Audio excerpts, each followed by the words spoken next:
A service of KIBMradio.com, the Internet's home for an all old-time radio.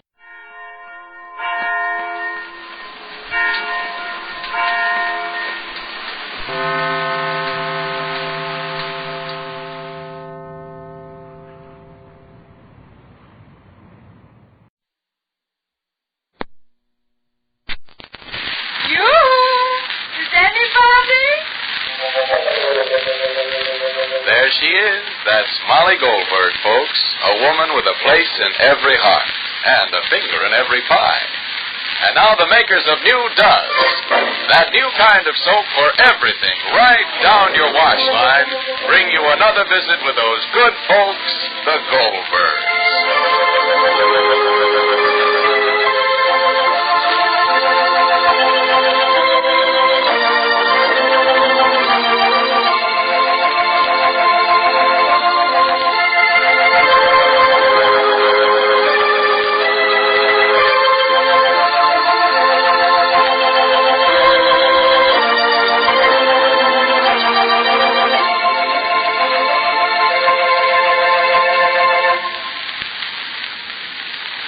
It seems like I've just started a lot of washing arguments. You certainly have. But really, I don't... Did you or did you not say New Does everything in the wash? Well, sure I did. I said Does is a new kind of soap, and it does all three kinds of wash. From dirty towels and work shirts to rayon slips. But that's ridiculous. How can this one soap get grimy towels white and dirty work shirts clean and still be really safe for my rayons and nicer colored washable? But that's the whole idea of Does. You see, you're comparing this new Does with most old-fashioned granulated soaps you've been using. And, of course, you'd hardly expect them to do all the pretty rayon slips and things you have in your wash nowadays. No, I wouldn't. Well, that's where New Does is so different. It's far safer for those nice colors than any other leading granulated wash day soap. That's all very well. But this Does will have to do a good job with all my white pieces to suit me. Oh, if it's whiteness you want, Does will suit you to a T. Why, Does gets clothes whiter. Yes, whiter than any number of other soaps. Your towels and sheets will come out really gleaming white. In fact, you've never seen whiter washes than Does gives you. And you say it's grand for heavy overalls, too? Sure, Does will get them wonderfully clean and without any hard scrubbing. Why, you just tell me if you ever got cleaner clothes with so little work. Well, I declare. This Does certainly sounds different than the wash day soap I've been using. Of course it is. Just try Does. You'll see it's not just a new improvement of an old soap, but a really new kind of granulated soap. Even the suds are different. How's that? Well, if you've been using any of the 4 other leading granulated laundry soaps in your machine, Does will give you the sud surprise of your life. Because Does makes more suds. Suds that build up faster and last longer. So treat yourself to a new kind of wash day. Ask for New Does, D-U-Z, in that big red and white box. And let Does do everything in your wash. And now, the Goldbergs. The Goldberg family has reached a new point in the saga of Rosie's love affair with Walter Jerome. Walter happens to be engaged to a girl named Norma, and Norma is in Glastonbury. So you can see that the rest of the Goldberg family have been having their hands full. But now, after a conference, the Goldbergs, with the exception of Jake, have agreed to let nature take its course. The program is hands-off from now on. The affair is going to be free to run to seed. And the first seeds bring a strange crop. Listen.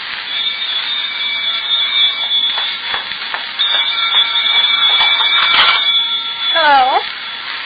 Oh, hello, Luella. No, nobody's home. Well, I don't know where my mother and father went. Well, I'll have my mother call your mother if... Oh. Sammy? No, I don't know where he is either, Luella. When am I going to see you? Well, when are we going to talk? I have so much to tell you. Well, Walter's family is going to be difficult, and I'm afraid that mine is, too. They just won't understand that children grow up. Experience is something for each person. It's not just handed down. It's not a dowry. Well, of course I realize that Walter's engaged to Norma. I realize that as well as anyone.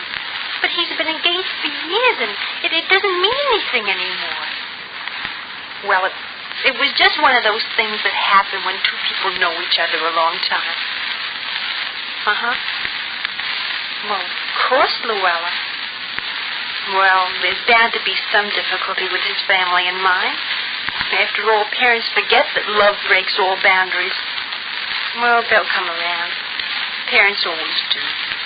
They want their children to be happy just the way we want to make them happy. Well, I know that you think every individual has a right to be happy. Certainly. Oh, all right, Luella. I'll see you soon. I think my mother and father are coming. All right, Luella. Bye.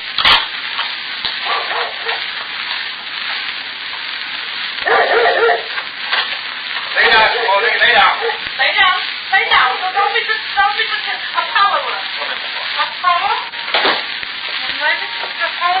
What's the matter with the left? An animal. Rosalie? Rosalie? Yes, Mom. Where are you? Right there. Well, don't have to hurry. Don't have to hurry down. Stay as is. Jake, dear. Jake, darling, look at me. Jake, dear, is it understood? No, so don't be mad. So look at me. Is it understood that we are going to say nothing to Rosalie and do nothing? Shouldn't even say that I know that Walter was here. Nothing, Jake. Nothing. Well, so I won't say. That's the best way. Please, Jake, dear, please. Everything needs time. The more obstacles will The make bigger harder. the mountain will grow, Jake, dear. You don't want me to put obstacles? I wouldn't put obstacles. I'll just sit by and let nature do the rest. Rosalie? Hello. Hello. Rosalie, somebody was here, no? Rosalie, I have a Who new... was here, Rosalie? Jake, dear, I'm asking the child a question.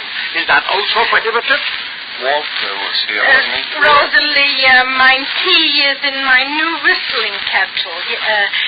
We'll all have tea, and when the kettle whistles, so the water boils. It's so nice, because you can be anywhere in the house and you hear the whistle. Everybody wants tea? Yes, everybody. Everybody I, wants tea. I hope you don't mind that Walter was here. No, There are things that are important for all of us to understand. Every person is an individual, and each individual has a right to live his own life. Isn't that so? After all, what's the use of living if a person can't be master of his own fate? Individualism means happiness, and happiness means individualism. Of course. And that means that you have the right to make your own decisions. People have to recognize other people's rights. Tea, dear. The whistle. The whistle kettle. Oh. That's only the beginning, Molly. Oh, please. Please, let the child talk. Her words will sound foolish to her own ears. That's what you think. When philosophy comes in the window, common sense flies out. She's just talking, Pa. Idle talk makes idle hands, and idle hands makes trouble. She's just expressing herself. I don't like her expressions. Jake, we promised Dr. Cater spoke to us. He told us he's an intellectual. He's a smart man. He spoke to us. You said yes. You agreed. He spoke to me. Spoke to the family. We all said she's a child. She's a baby. And please, we said we'll keep our hands off. We're going to let nature take its course. Take Norma, for instance. No, man. Take Norma. She's old-fashioned. She has old-fashioned ideas. I'm not referring only to the fact that she's engaged to Walter. I'm just speaking as a disinterested party. Disinterested? Of course. It's possible for a person to stand aside and look on. Norma is so old-fashioned that she thinks that people don't change. She doesn't believe that life changes and people change. Norma wants the whole world to stand still just because she was once engaged to Walter. A person doesn't give up his individuality just because he thinks he's in love with someone else. The most important thing in the world is freedom, the freedom to change your mind. And you think that a smart, sophisticated girl like Norma would understand that. But her sophistication is only on the surface. Underneath it all, she's just a Victorian. No. Leave it alone, huh? Freedom, huh? Sophistication, huh? Old-fashioned, huh? Nature, Jake. It's nature. Let nature take its course. I don't like it. But we agree. Gee, Pa, you can't understand that Rosie is I've just... been thinking, too, Papa. I've been thinking about you and Mama. Thank you. Yes, Rosalie? You two were the happiest married couple that I know of. And I've tried to understand why so I could be happy also. And I think I know now. Don't take it for granted. Sure. You understand each other, and you trust each other, and you believe in each other. You've both raised a happy family, and I'm very proud to be your daughter, and I'm going to try to do all I can to learn from what I have here in my own house. And what's the secret? Early marriage. Mama was 17 and you were 20, Papa. 17 and 20. You had a chance to grow up in life together, and you met all your experience together. You had no past to hide from each other. Early marriage. Early marriage is a blessing. I'll get you straight. How can you sit here? How can you listen to such... Oh, it's only talk. Let her talk. You think she's going to run off and get married? How do I know what she'll do or wouldn't do? Do I recognize my own flesh and blood? That's all you, Molly. You and your progressive ideas. You and your... Security. Too many people are frightened by security. Their whole lives are surrounded by fences because they want to be secure, not happy. And that's true of older people most of all. I don't mean you, Mama, darling, and not even you, Pa, but you know it's true. If two young people think of getting married, the first question is, can you support yourself? As if that counted. Can you live on there? I don't mean my family, Pa. I mean, well, just take an example. Let's say with Kids and Jerome. I mean, so just for instance, if Walter and I wanted to get married, I mean, as an example, a woman like Mrs. Jerome would start talking about obstacles. But I know that Walter would never take a penny from his mother. He wouldn't. He wouldn't want an ounce of help from her, and I wouldn't want him to take it. Because freedom and happiness are important, and if two people want to get married, young people, that nothing material matters. Sorry, the pot is boiling. The whistle is whistling. Please, Rosie, turn it off. I just want to add one more thing. Tea? Molly. Please, it's nothing. Nature is taking its course. Molly. Please, a free hand All shaking. I want to say is that young people today have the courage to live. We don't want anything and we don't expect anything. We can make our own world. Why, Walter and I can move right upstairs in this house and be perfectly contented. Tea, Pa? Not tea. Bicarbonate. But all the bicarbonate in the world won't cure Jake if the hands-off policy doesn't cure Rosie.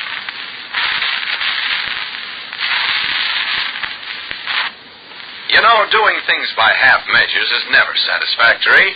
That's why those halfway soaps for dishes are such a problem. I mean those tough granulated soaps because they fall short on kindness for your hands. And I mean bar soaps, too, because they don't have real speed. Well, such halfway soaps don't belong in your dishpan anymore. No, ma'am, because New Does is here. Yes, that amazing new kind of granulated soap for everything in your wash. And believe me, Does has everything for dishes, too. From whirlwind speed to greater kindness to your hands. In fact, New Does treats your hands like a baby. Just notice how wonderfully soft and smooth they feel after doing dishes with Does. It's far kinder to your hands than any other leading granulated wash day soap. Yet no soap made speeds through dishes faster than Does. It cuts even tough grease without hard scouring. Yes, you can tell by the suds how really new and different Does is. Just try it. Does has everything for dishes. Be sure to listen to the next episode of The Goldbergs. Tomorrow, the new treatment continues, and Walter's mother starts her own particular brand of intervention. This is Clayton Collier saying goodbye for Procter & Gamble, the makers of Does, the new kind of granulated soap for all three kinds of wash.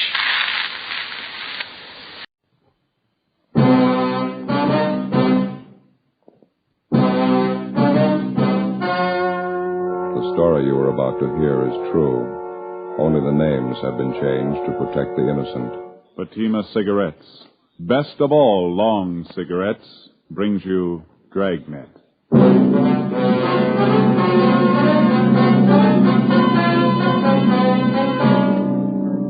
You're a detective sergeant. You're assigned to narcotics detail. A band of dope peddlers launches a full-scale operation in your city.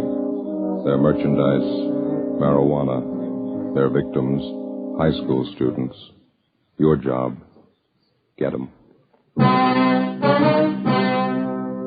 You'll be amazed when you compare Fatima with other long cigarettes. You'll find they now cost the same. But in Fatima, the difference is quality. You see, Fatima is the quality king-size cigarette. because it contains the finest Turkish and domestic tobaccos superbly blended. And Fatima is extra mild, with a much different, much better flavor and aroma than any other long cigarette. So compare Fatima yourself. Fatimas now cost the same as other long cigarettes, but your first puff will tell you... Ah, that's different. Yes, in Fatima, the difference is quality. Ask your dealer for Fatima, the quality king-size cigarette.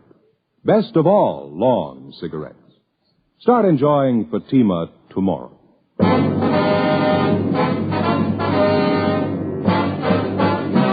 Dragnet, the documented drama of an actual crime.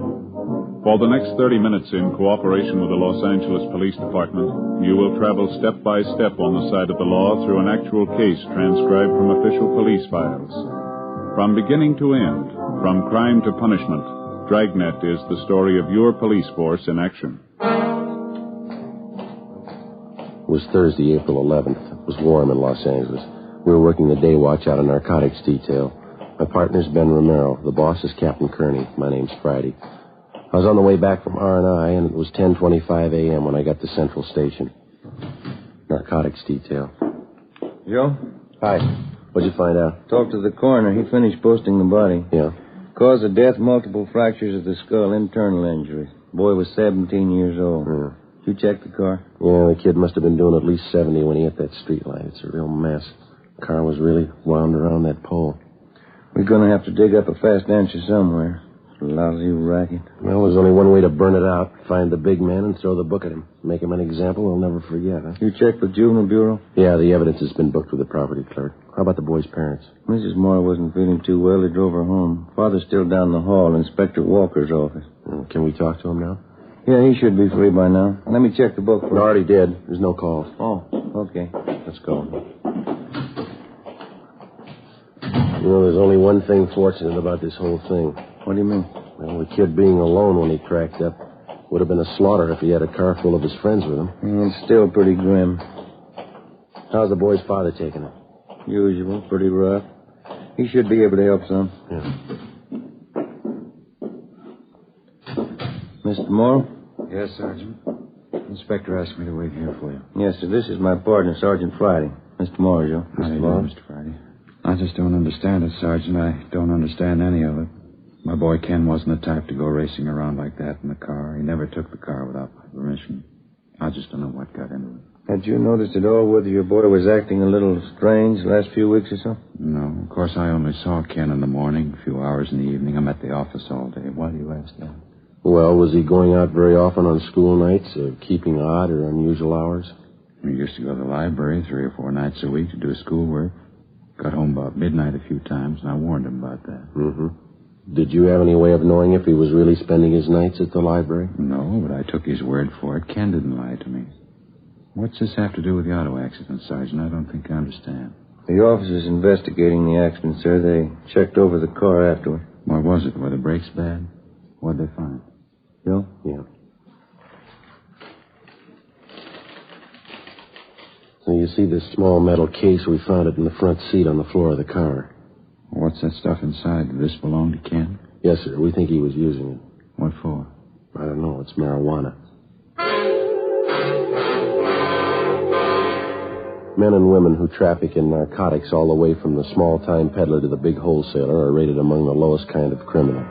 One step lower, you find an even more vicious kind. Those who lure youngsters into the deadly trap of narcotics, who feed on the nickels and dimes by supplying their young victims with dope.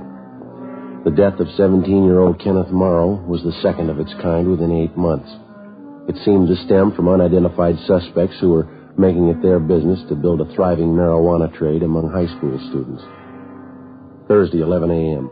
We continued to question the dead boy's father, Thomas Morrow, but he couldn't tell us anything further that might help. Friday, April 12th. We checked with the principal of the high school which the Morrow boy attended. We talked to the boy's teachers and checked his school record. His marks had been above average till about 3 months before, when they began to fall off for no apparent reason. We got a list of most of the boy's friends from his teachers, and we started checking them out. One was a 16-year-old blonde girl, Peggy Kane, supposedly Kenneth Morrow's girlfriend. We found her waiting outside the music room. Yes, Ken and I went around together for a while. He was a real nice boy. Did you see each other quite a bit, Peggy? Oh, for about 5 or 6 months, yes, we got along fine. Just after Christmas was the last time I went out with him, and we double dated. Mm-hmm. Did he seem all right to you then? I mean, did he act different at all? Well, a little different, yes. Not silly, you know. He just wasn't like he used to be. Well, how do you mean? Well, he didn't talk the same. Ken was a real nice boy most of the time. I guess he started getting in with the wrong crowd.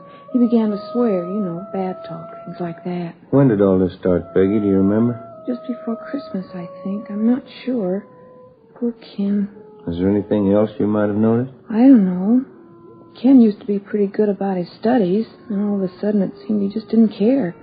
Sometimes he'd come into the library, we used to study there, and he'd make a lot of noise. He just changed, that's all. For a while we didn't see each other there anymore. Well, why was that, Peggy? We just didn't come down. I called his house a couple of times. His folks said he was at the library. I didn't say anything to him. Mm-hmm. Well, did Ken have many friends here at school? Do you know that? Not many, no. I see.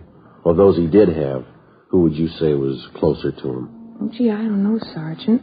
There were half a dozen of them. Ken used to be with all of them. No one boy in particular? Well, Bob Lavelle, maybe. I saw Ken in Bob's car a few times. Does Lavelle go to school here? Yes, he's a senior. Ken used to work with Bob down in the cafeteria after school, but he got in a mix-up. He was fired. Bob was fired? No, Ken. Oh. He was rude to one of the ladies down there who does the cooking. Bob still works there. Would he be at the cafeteria now, do you know? Yes, I think so. The fountain's open until about 3:30. And you think that this Bob Lavelle was about the closest friend that Ken had, huh? I think so. The only one I know, anyway.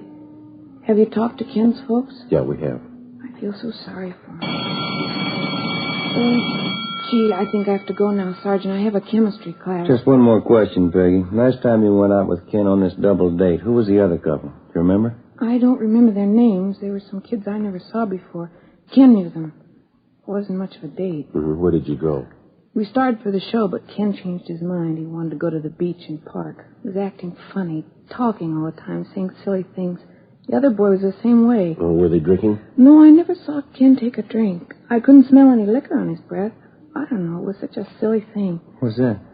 Well, maybe it's just my imagination, but Ken and this other boy had a real terrible musty smell about them. I kidded them about it, and they said they'd been to a tea party. That's where they got it. They kept talking silly like that all evening. I see. Was the musty smell all over the car or just on the board? All over. Kind of made me sick, but they didn't seem to mind it. Well, look, I'd like you to think real careful, Peggy. Have you ever come across that musty smell on anybody around the school here? Yes, I have. A couple of times. Makes me sick. What is it? Who did you notice it on, Peggy? Bob Lavelle. Ben and I went back to the principal's office and checked the record on Robert Lavelle. He was 18 years old, and he was scheduled to graduate in June. The registrar told us that there was a good chance that he wouldn't be graduated because his marks had been poor for the better part of the year. They dropped even lower during the present semester. Lavelle had played football the year before and had made third string on the all-city team. He was well liked by his teachers. For the last 2 years, he'd worked part-time at the school soda fountain. We went down to interview him. Nice setup, huh? Yeah. Cafeteria, soda fountain. Wasn't like that in my day. That must be the boy there behind the counter. Oh, yeah. Let's sit down. Mm-hmm. How about that, Joe? What's that? That sign hanging up there. Idiot Special. 5 scoops of ice cream, marshmallow, bananas, chocolate, strawberry flavoring, whipped cream topping, maraschino cherries, chopped nuts, and onion? No, you're reading over. That's on the hamburger sign there. Oh. Yeah? You want something? Chocolate soda. Could you make it with vanilla ice cream, please? Chocolate soda with vanilla cream. Are you Bob Lavelle? Yeah, that's right. Police officers, Bob. We'd like to talk to you. Oh. Oh, I'm pretty busy right now. Got to clean up. We close in a few minutes. I'll make you soda right away. You say chocolate? Yeah, that's right. Well, we'll make it brief. Did you know Ken Morrow, Bob? Oh, yeah. He used to work here. Did you spend much time with him? Outside of school, I mean? Not much. Went to a couple of shows together. That's about all. I'm kind of rushed now. When was the last time that you saw him? Do you remember? A week ago, I guess. Too bad about Ken. How about the night he was in the accident? Did you see him then? No, I didn't know him too well. He went around with a different crowd. Mm-hmm. Hey, reach me a bag of those cashews, huh, Joe, on the card there? Yeah. There you go. Oh, thanks. Want some? Crisp? No, thanks. The nuts are a dime, officer. Right there on the counter, Bob. Oh, yeah. I got to get going as soon as I close. I have to get downtown. We talked to some of Ken Morrow's friends around the school, Bob. They tell us that he used to drive around in your car with you quite a bit. Just a couple of times around school. And you hadn't been with him for about a week before the accident. That's right. Just what I told you. Mm-hmm.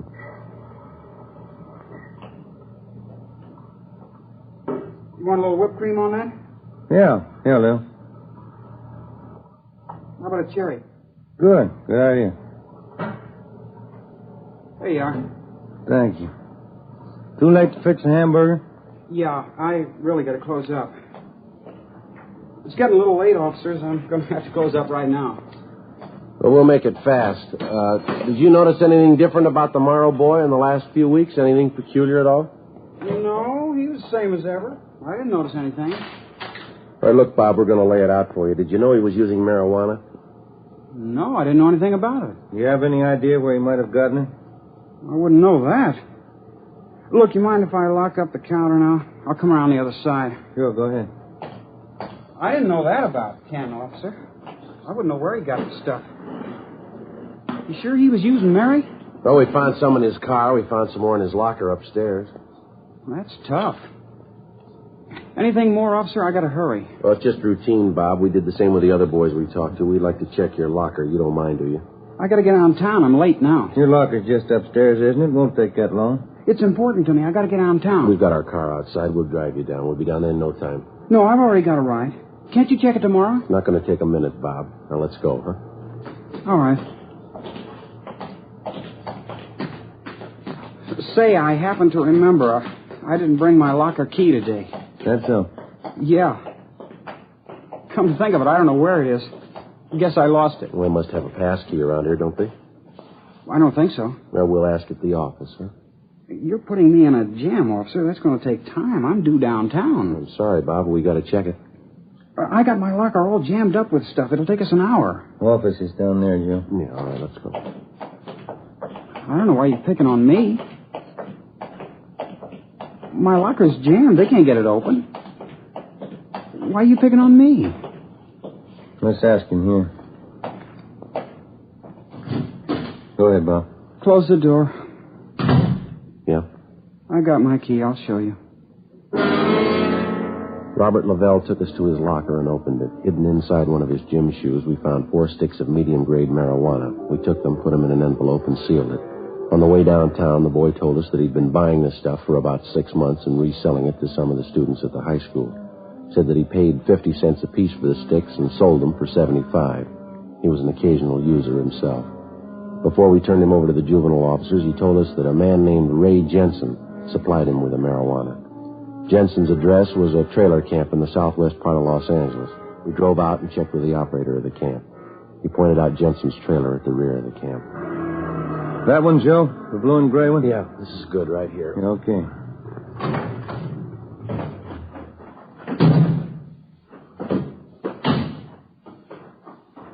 Looks like Jensen's doing well, huh? Yeah, nice-looking trailer.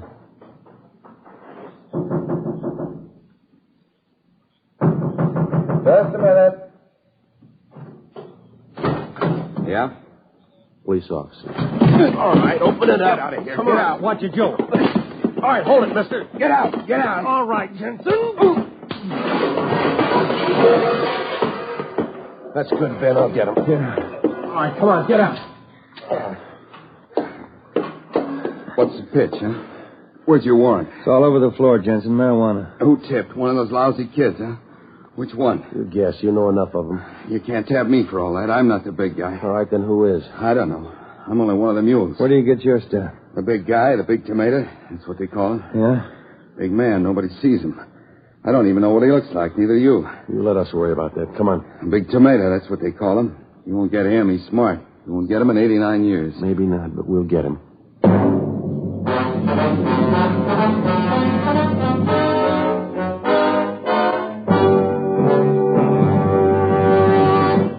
are listening to Dragnet, authentic stories of your police force in action. Now, here's an authentic report from Fatima Cigarettes. 1949. Fatima more than doubled its smokers coast to coast. 1950. Another record-breaking year, with more long cigarette smokers insisting on Fatima quality than ever before. In 1951, enjoy Fatima quality yourself. Yes, friends, in Fatima, the difference is quality. Quality of tobaccos. The finest Turkish and domestic varieties, extra mild and superbly blended, to give you a much different, much better flavor and aroma. Quality of manufacture. Smooth, plump cigarettes rolled in the finest paper money can buy. Quality. Even to the appearance of the bright, clean, golden yellow package. Carefully wrapped and sealed to bring you Fatima's rich, fresh, extra mild flavor. Compare Fatima yourself. Fatimas now cost the same as other long cigarettes, but your first puff will tell you... Ah, that's different. Yes, in Fatima, the difference is quality. Start enjoying Fatima quality yourself. Insist on Fatima, the quality king-size cigarette. Best of all long cigarettes.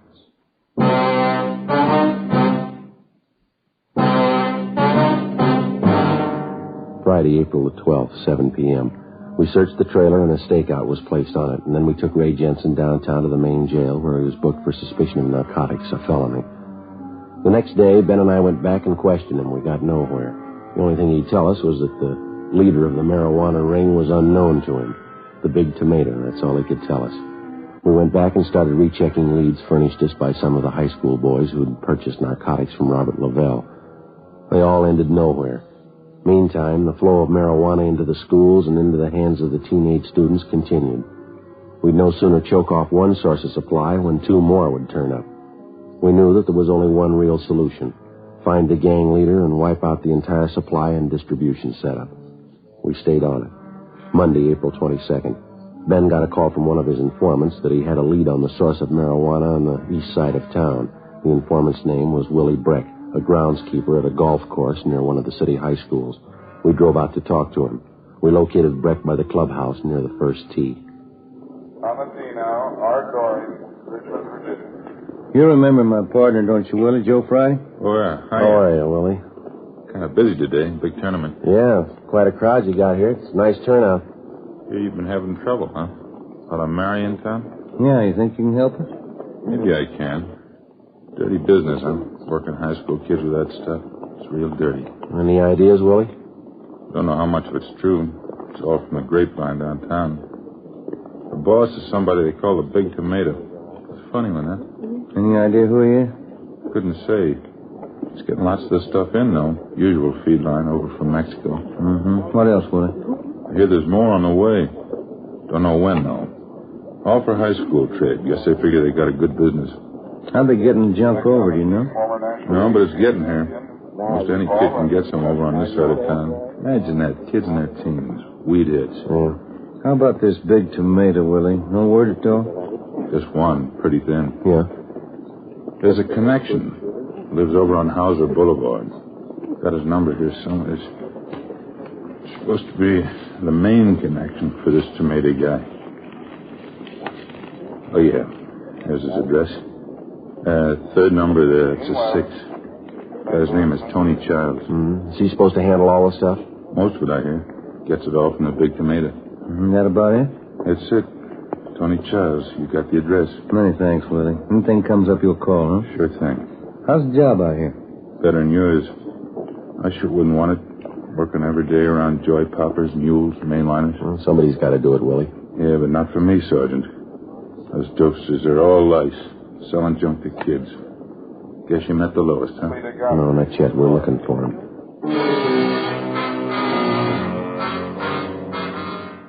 We went back to the office and checked the name and address of Tony Childs through R&I. No previous record. A stakeout was placed on his home and at his place of business. Childs himself was placed under 24-hour surveillance. A week passed. Nothing happened. Another week. Still nothing. There was no let-up in the supply of marijuana finding its way into the city and into the schools.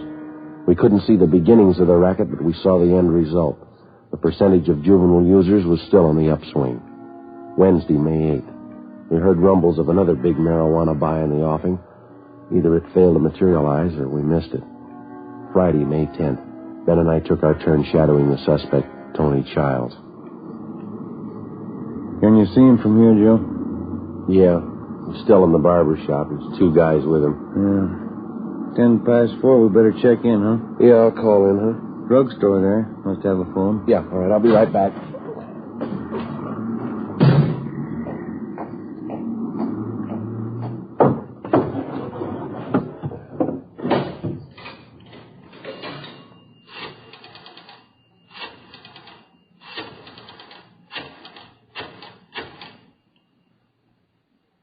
Narcotics, please. Thank you. Yeah, Johnny, it's Joe Friday. Mm-hmm. Yeah. Yeah, we got him paid. Okay, right away. Bye.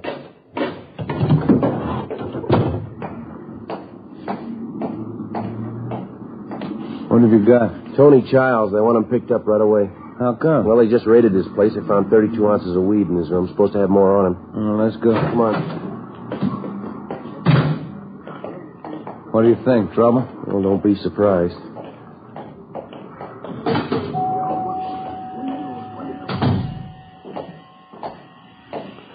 Childs, like to talk to you. What's that? Police officers like to talk to you and your 2 friends here downtown.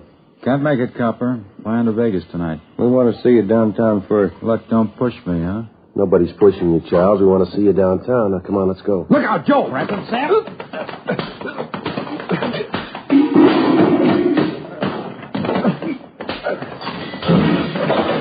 Watch it!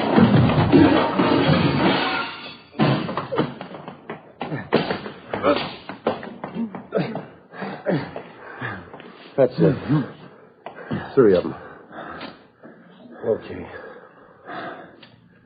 I'll get him. All right, come on, you. I'm glad this doesn't come up often. Where's the barber? He ran outside. Rough one, huh? Yeah. What's your hunch, Joe? Think one of these 3 is the big tomato? I don't know. Let's ask him. A search of the barber shop failed to reveal the presence of any narcotics. Tony Childs and his 2 companions were found to have a dozen sticks of marijuana in their possession. They were treated for cuts and bruises at Georgia Street and then booked for suspicion of narcotics, a felony, at the main jail. 3 other men found at Childs' apartment at the time of the raid were also booked. We got nowhere questioning any of them. As usual, we had the small fry, but the ringleader, the big tomato, was still in the clear. Still free to hire somebody else to run the marijuana supply line into the high schools. 3 weeks passed. Together with Captain Kearney and Sergeant Barr, Ben and I rechecked our earlier leads. We ran down anything that even looked like it might be promising. Nothing panned out. Wednesday, June 5th, 5:30 p.m. We got a call from the main jail. Tony Childs wanted to talk to us. Ben and I went over to see him. Charles? I got something for you. Been playing the stooge long enough. If I'm good enough for jail, so's he. All right, what do you got? There's a big buy coming off. When you get him, tell him how long I've been in here. What kind of a buy? Mary, one of the biggest. It was set up before I got in here. Where's the meat going to be? Bruno Street, down by the train yards. I'll draw you a map. Setup's the same. Car pulls up and honks a couple of times, and an alley down there. Who's handling the buy? A big man. Don't waste any time. When is it? Tonight. We went back to the office and met with Sergeants Barr and Jacobson. 8 p.m. Ben and I took up our positions on the stakeout along with the rest of the men. We had a clear view of the exact location where the buy was to be made. We waited. 10 p.m. 11 p.m. No one showed. Midnight came and went. 1:30 a.m. Still no sign. At 18 minutes to 2, we spotted a man carrying a shopping bag emerge from behind a row of freight cars near the end of the rail yard. He made his way across the street to the alley. He stood back in the shadows.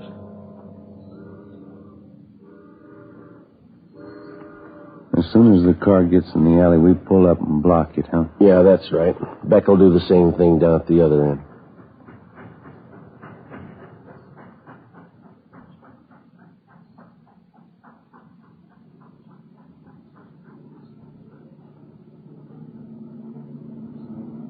Headlights coming in the alley. Wait a minute.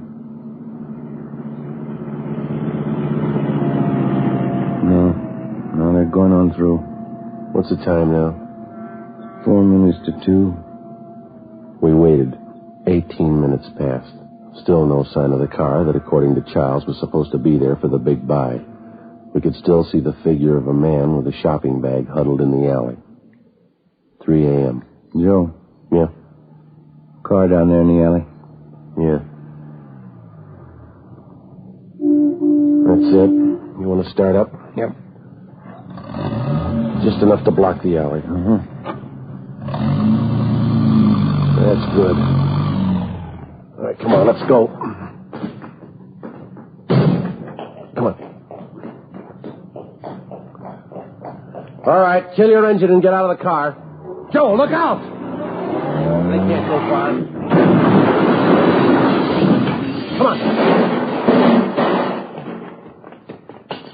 All right, let's get them out of there. Yeah. Come on. There's 3 of them. Here's the guy with the shopping bag. All right, I got it. Christ knocked them cold. Yeah. That's one. Easy there. Yeah. Pull right over there, will you? That's get his coat off of that. I got it. Okay. That's it. All 3 of them. Yeah. Hey, look at this, Joe. Found one of them in this guy's hand. Tin can, huh? Mm-hmm. Full of marijuana. Did you look at the labels on those cans? Yeah. Fancy solid packed tomatoes. There he is, a big tomato. The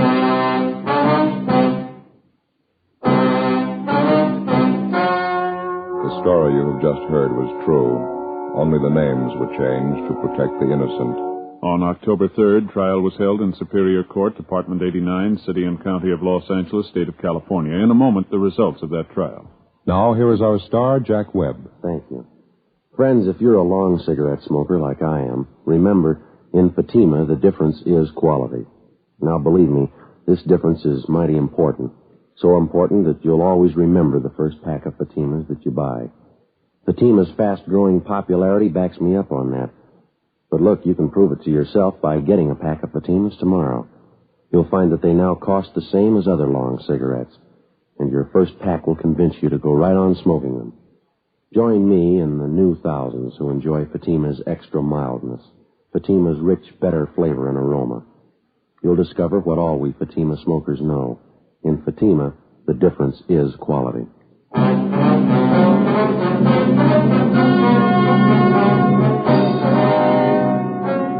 Johnny Stanson, alias the Big Tomato, along with his associates in the narcotic gang, was tried and convicted for violating the State Narcotic Act. He received sentences as prescribed by law and are now serving their terms in the state penitentiary.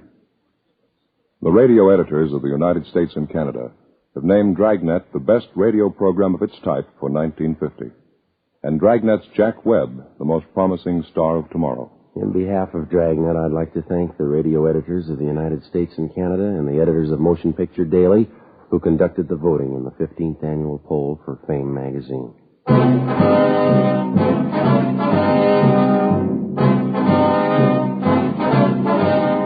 You have just heard Dragnet, a series of authentic cases from official files. Technical advice comes from the Office of Chief of Police W.H. Parker, Los Angeles Police Department. Fatima Cigarettes, best of all long cigarettes, has brought you Dragnet, portions transcribed from Los Angeles. Later, here's Spellbound with Joseph Cotton on Screen Directors on NBC.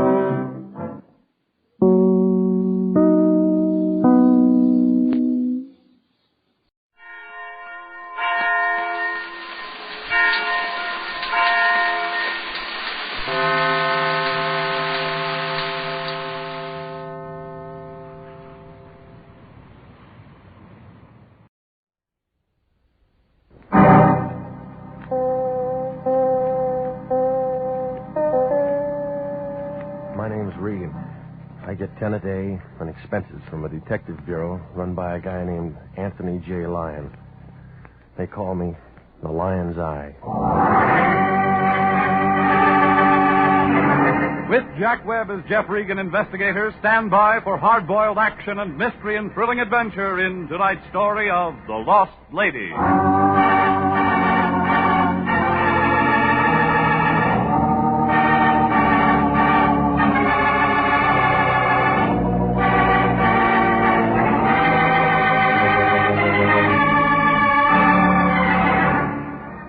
You'll find it in Hollywood. Jammed in between Van Ness and Wilton, right off the boulevard. Taft Avenue. Starts at a furniture store, runs for about a block, and then crosses Franklin. What happens to it after that, I don't know. I only go as far as the gray apartment building on the even number side. About the first thing you see. Figures that the guy who built my place never read the earthquake laws. A good crap game and shake it loose. Well, that's where I live. Apartment 308. In the back, where I can keep an eye on a brass drain pipe and a tired-out palm tree. I got a coffee pot and a bed that comes out of the wall. It isn't much, but the phone company had to have an address. That's where I was last Monday night, about 8 o'clock. Some Cleveland fans were running up a house tab in the apartment above me when the phone rang. I thought it might be somebody from Boston. It was the Lion. Regan, I'm calling you from the office. I stayed late tonight. You should have joined the union. We got a new client. Yeah? Her name's Isabel Sanchez. I just talked to her. Did you make a date? She flew in from Mexico City tonight on American Airlines. She needs help. They're saying that about the Democrats. Comes from a fine family. Lots of influence in Mexico. Try the State Department. She came all the way to Los Angeles to see her sister, but she's disappeared. Did you tell her about the Missing Persons Bureau? I told her about you. What do you mean? You're going to find her sister. I'm no St. Bernard. You'll do till I can feed one. Besides, she could go to the Mexican Council if she wanted to. What's that got to do with it? Remember the Pan-American Conference? We gotta be nice to this dame. Yeah, well, don't make up a contract. I already did. She gave me $200. What else did you get? She'll tell you the rest. Don't you ever ask questions? That's your job. She's got a room at the Belmont. Hop over there and see her. She's expecting you to find her sister. Is that all? That's enough. Call me after you talk to her. I hope her check bounces. Don't worry. She paid cash.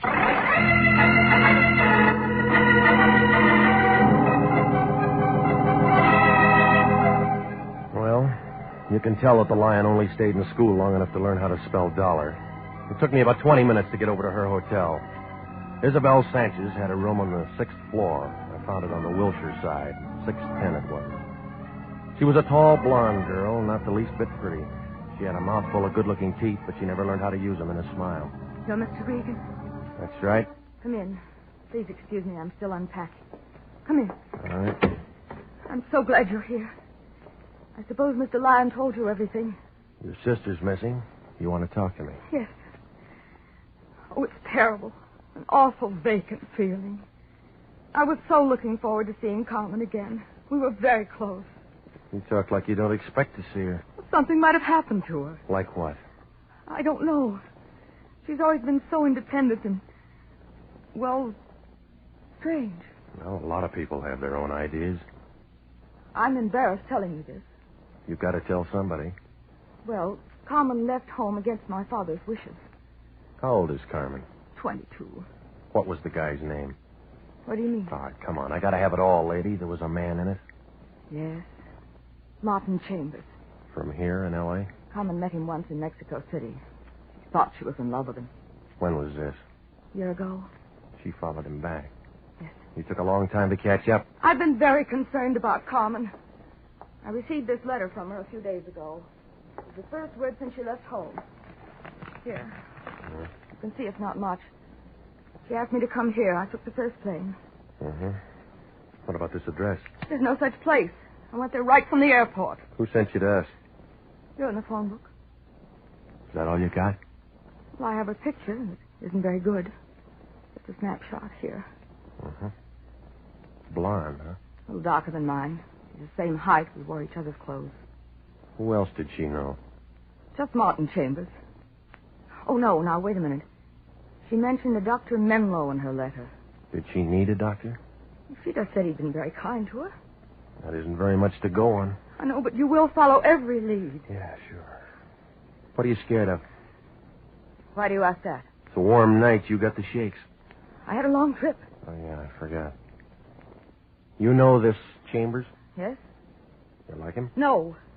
What's that you got there in your hand? An evening gown. Why? You didn't bring that for me.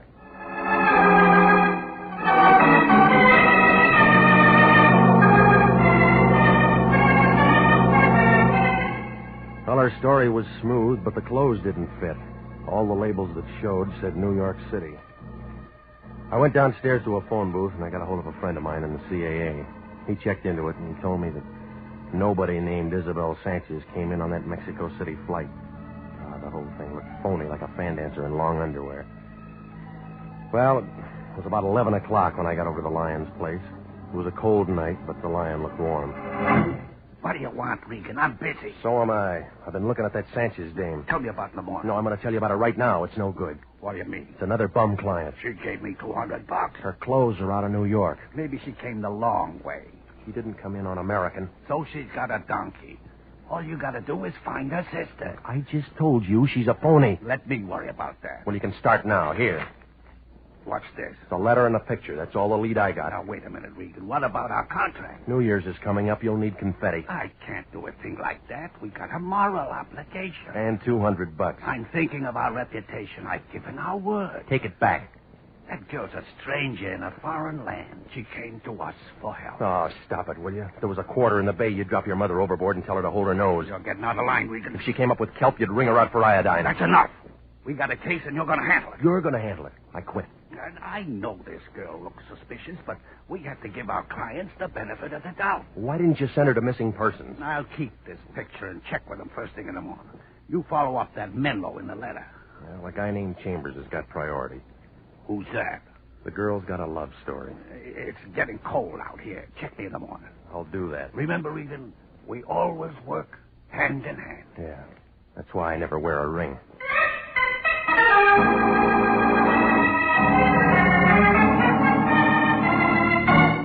Well, it was too late to do anything else, so I went home and pulled that bed out of the wall. The next morning, I found a Martin Chambers listed in the city directory with an address on Laurel. It turned out to be a 2-story apartment building about the color of a bride's blush.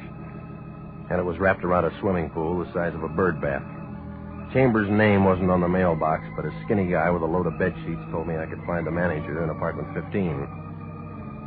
When she answered the door, her voice sounded like a beer truck in low gear. Hello, Sonny. Looking for an apartment? You got one? No. Come on in. Having some coffee. You want some? No, I'll pass. You don't know me, do you?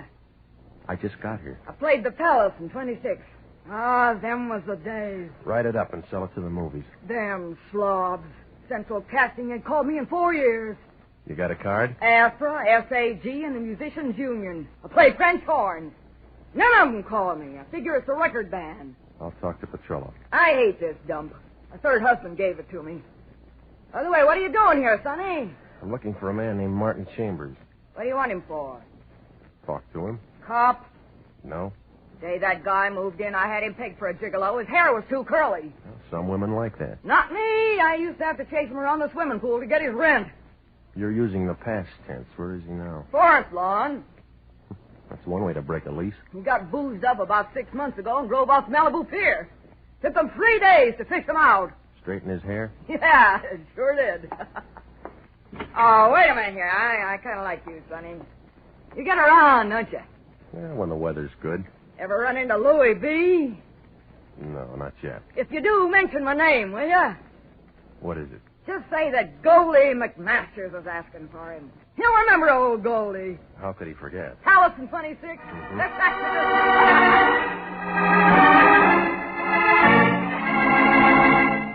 When I left, she was thumbing through an old variety. She looked unhappy, like a banjo player with a paper pick. Well, what she told me about Chambers took the leading man out of the picture, but there was a bit player named Menlo. Well, I called the office of a Paul Menlo, but they said he wasn't in that day, so I drove out to his address in Encino. It was a ranch house poured all over the top of a hill.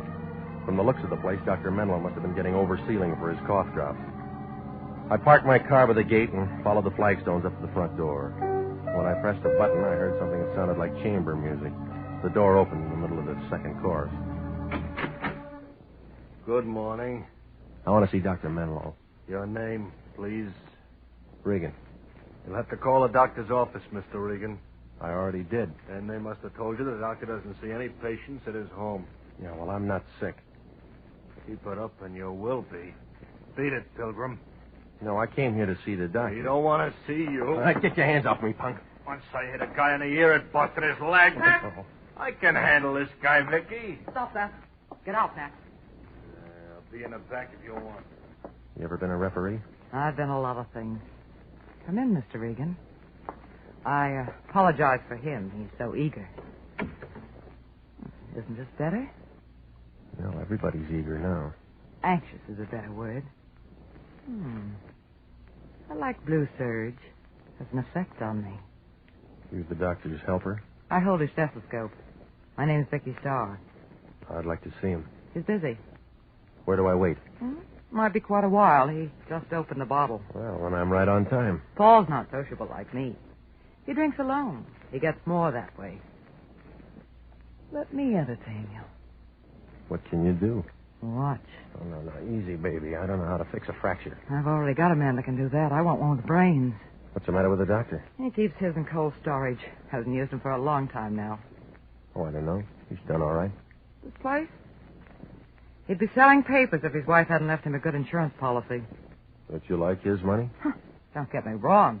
I like being secure, but the girl has feelings, too. Mm-hmm. They're beginning to show. I'm glad I met you. Why? We're going to have some nice afternoons. It's football season.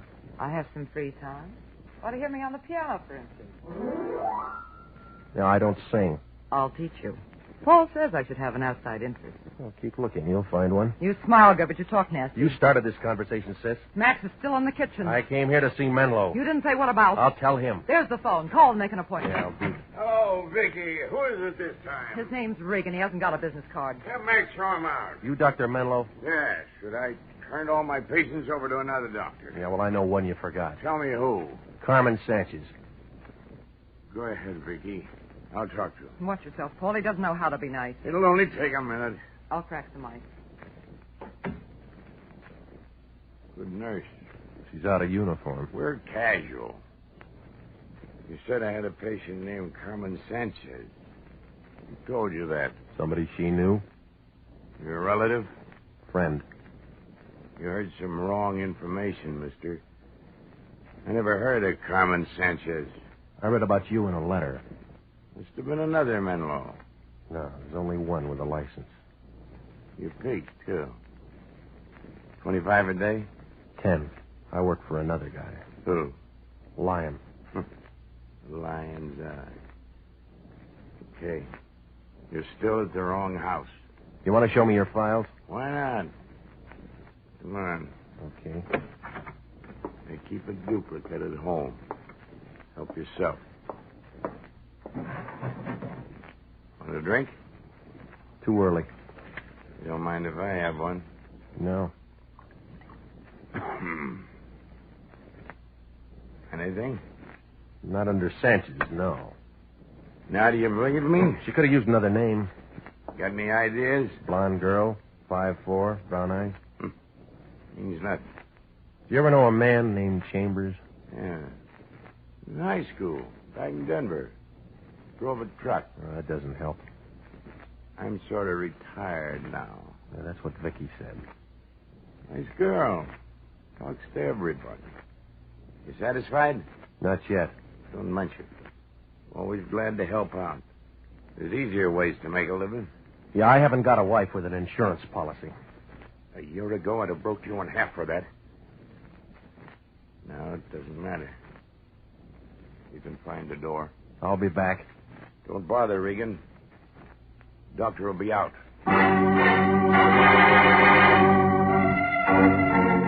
I left him sitting there with a glass of rye in his hand. It wasn't much of an interview, but there was a story somewhere. What Menlo didn't have in his files, he was keeping in his head, and figured he might open up if I showed him that snapshot in the letter. When I drove back to town, I put in a call to the Lion. Nobody answered at the office, so I went home. When I opened my door, I caught a loaded taboo. Isabel Sanchez was wearing a dress she must have put on with a shoehorn. He's got the nicest janitor. He thinks I'm your sister. Where'd you meet him? He was in the lobby when I came in. I've been waiting for you. Yeah, well, we got an office, you know. No one answered when I rang. I wanted to be sure and see you before I left. Taking a trip? I leave for Mexico City first thing in the morning. Well, it was a short visit. It was long enough. What about your sister? That's what I came here to tell you. I found Carmen. Oh, you did? Or rather, Carmen found me. I feel foolish now, calling in a detective service and all that. Why? Well, Carmen came to my hotel about noon today. And you imagine she's been looking for me. Last night you said she didn't have an address. Well, that was another silly thing. Only it was her mistake. She's not very good at details. Where is she now? Well, she's out buying a few things and packing. I've convinced her to come home with me. All right. Now you want to know what I found? Why on earth should I? I have my sister. You were worried about a man named Chambers last night. Connie told me she hasn't seen him for months. Did she tell you about her doctor? No. I met him. Only he said he never saw her. Oh, is that so? Well, Mr. Regan, I do appreciate your services. Please thank Mr. Lyons for his kindness. I'm sorry I won't be able to see him. Yeah, he's going to be sorry, too. You'll give him this envelope. There's $100 in it. You're paid up. It's for all the unnecessary trouble I've caused you. And, Mr. Regan, it's all confidential. You read the contract. I wouldn't want any of this to get back to the wrong people. You know some of the wrong kind, do you? Doesn't everyone? Thank you again. Bye.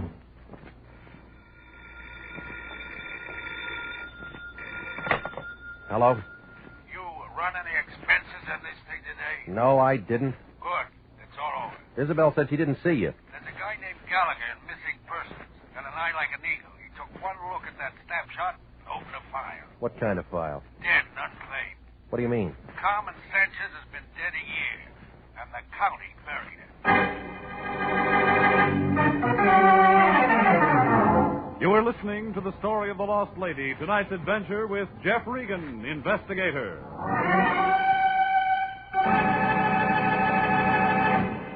Before we continue with tonight's story, here's an important message from the Adjutant General's office. The Army Nurse Corps Reserve still has commissions available for graduate registered nurses between the ages of 21 and 45. If you believe you qualify for a commission in the Army Nurse Corps Reserve, apply to the Adjutant General, Washington, D.C.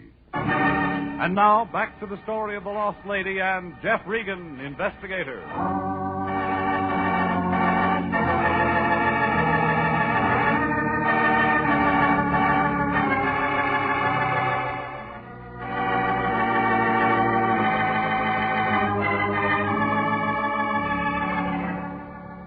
Well, there are enough angles in this thing to write a new geometry book. Isabel Sanchez came to Los Angeles to find her sister, Carmen. She called in the Lion, who started me digging. A doctor named Menlo out in Encino used a milk bottle for a jigger.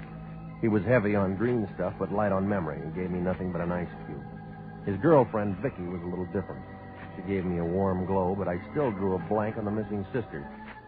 Then Isabel walked into my place and said she found Carmen and called off the chase. That's about when the Lion rang and said that he'd found her, too, only his version was a little different. She was holding down a plot in the county cemetery, been dead a year.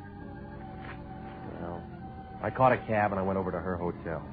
A small man with a bald head opened the door and looked at me like I was trying to crash a coming-out party. Yes? I'm looking for Isabel Sanchez. Are you a friend? She won't think so. She's not available. All right, I'll wait. What I mean is, could you come back later?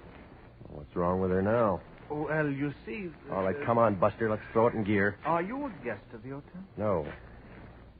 Could you please tell me the nature of your business? I want to see Isabel. I'm sorry. I can't let you in until you tell me who you are.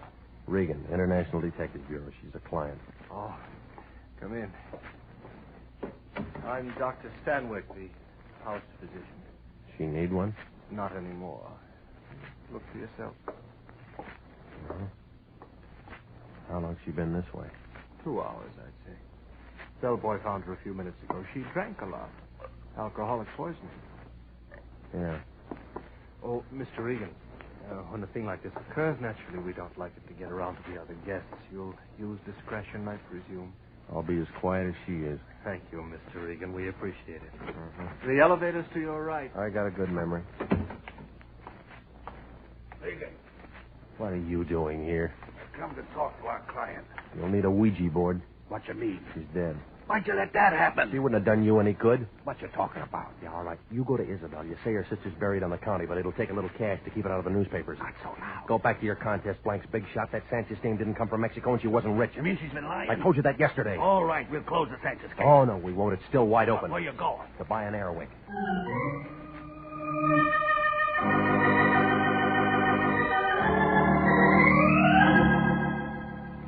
down to the Hall of Records. It's a brown building off Temple that leans over like an old lady with a short cane. I took the elevator upstairs, and I walked down to vital statistics. The place was empty, except for a guy sitting behind the desk. He had on a black suit with dust on the shoulders. His fingernails were dirty, and he was reading a dictionary. He must have been at a good part, because he looked mad when I nudged him. We're not on a bus. Quick, shove it. I want some information. That's what I'm here for. I'm a public servant. Now, let's get to the death files, will you? You're a morbid guy. You got a lot of stuff on births and marriages. Ask me something about that. Carmen Sanchez died a year ago in August. Tell me what from. Okay. How'd you spell it? Just like it sounds. Sanchez. 17. Solas. Sanaki. Tampa. Oh. That's what happened to old Sandy. No wonder I ain't seen him around. Get the Sanchez. All right. I got the Sanchez. Carmen. 22, date of death, 8/30/47. Alcoholic poisoning. She drank a lot. Who signed the certificate? P.E. Menlo, M.D. Thanks. Next time, make it something hard. All right. Try this. Menlo's wife died about the same time. Masters, Marie, Melbourne, Babbitt, Menlo. Sylvia, 34/9/2/47. Alcoholic poisoning. Certification? P.E. Menlo.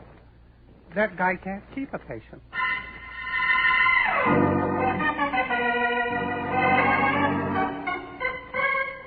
Well, I left when I went back out into the street. It was almost 5, and the traffic was heavy. I started to cross the street to a sandwich shop on the corner. A yellow cab raced me to the sidewalk, but I won. I went inside, and a skinny waitress with peanut-colored hair brought me a cup of stale coffee and a burnt hamburger. I sat there and I tried to figure it. It was like swimming through a tidal wave in hip boots. 3 deaths from the same thing and Menlo's name on every one of them. Well, the answers weren't in the coffee cup, so I went home, picked up my car, and drove out to Menlo's place in Encino. The drive was nice, and so was the reception. I built a fire. I forgot the marshmallows. We'll think of something else. You know, I'm not mad anymore. I'm still looking for your doctor. Let me take care of it. No, I want to see him. And you'll have to wait again. When's he going to climb out of that bottle? We had dinner at a place on Ventura. Paul found the bar. He'll stay till it closes. I better go there. Questions again? Maybe. I know some swell answers. I'll bet you do. I've worked for him a long time. 1 year. How did you know? This is my night off. You here all alone? Isn't it terrible? Anything can happen. How do you like it? Your way? That's better. Now, let's have a nice, quiet evening. Just you and me. I had a feeling you'd be back. That why you wore that? Like it? Well, you got talent, lady. Discover me. It's been a famine of men like you. You don't look underfed. Why didn't I meet you sooner? We didn't travel in the same crowd. Let's start over. Do you keep his files? What's that got to do with us? They'd never pass inspection. Are you talking about something I should know? Carmen Sanchez. What about her? She died. Menlo signed her death certificate. Paul's lost a lot of patience. He's not very good. Did I tell you I played the piano? You told me some other things. Did I? They make a good story. I don't like stories. Well, I'm going to tell you anyway. I thought we were going to have a nice, quiet evening. A girl walked in his office one day and dropped dead. Good opening. Why'd she do that? Alcoholic poisoning. She was a nobody named Carmen Sanchez. The story's getting dull. There was a snapshot in her pocketbook, not much else. When does the action begin? Right now, lady. The doctor's wife had an insurance policy. He convinced her to take a trip. Why do you want to do a thing like that? So he could pull a name fix and collect his wife's insurance. He had a body. No one will ever believe this plot. He buried an empty box. How do you know? I'm going to have somebody dig it up. What about the body? He turned that over to the county. Everybody lives happy ever after. Don't you like my music? You're going to have to take up the harmonica, lady. Why? The gas chamber isn't big enough for a piano. Who's going to the gas chamber? You, maybe. And insurance fraud's one thing. Murder's a longer rap. You haven't touched your drink. I don't like mine that strong. Now, come on, lady, get your coat. Max. I thought you were alone. I lied. Hello, Regan. You look excited. It's tough, Max. Yeah, that's easy. Soften him up. Oh.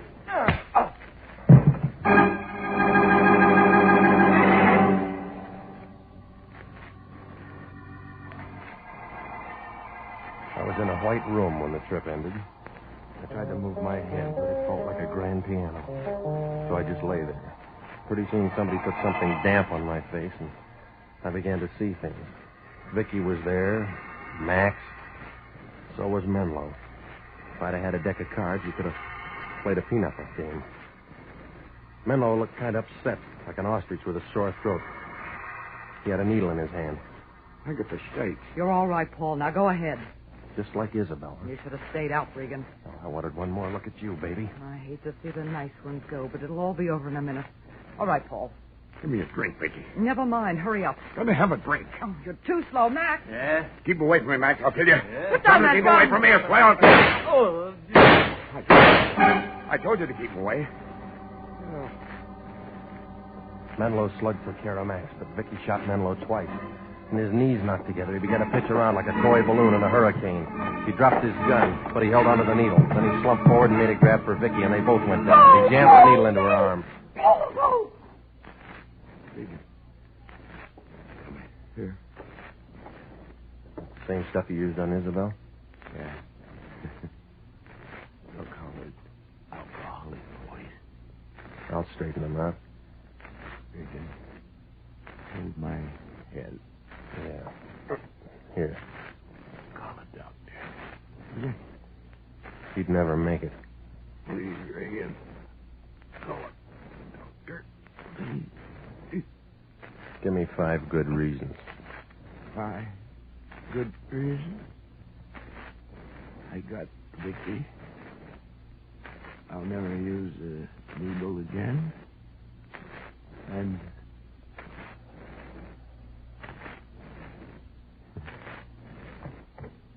you only gave me 2.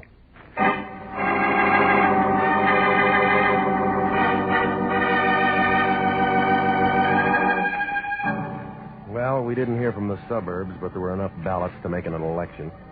Homicide got the insurance commissioner down there, and he threw in a vote. Seems that Isabel Sanchez was Menlo's wife, only her name was Sylvia. When a dame named Carmen Sanchez dropped dead in his office, Menlo got kind of ambitious. He talked his wife into the switch, and, well, everything might have worked out. Except one night when he was seeing elephants, he told Vicky the whole thing. She set the squeeze play with Max in the dugout. When Sylvia got back and saw how things were, she called herself Isabel Sanchez and went to the Lion with a story about a lost sister. I was hired for scare work, and when she figured they had enough, she called me off, but it didn't take. And you know the rest. Well, the insurance company issued a fee for exposing a defraud, and the Lion got his picture on page 1. It was right next to Vicky's. She was wearing one of those French swimming suits. The Lion said that'd do us a lot of good. It did. We each got a free bathing suit.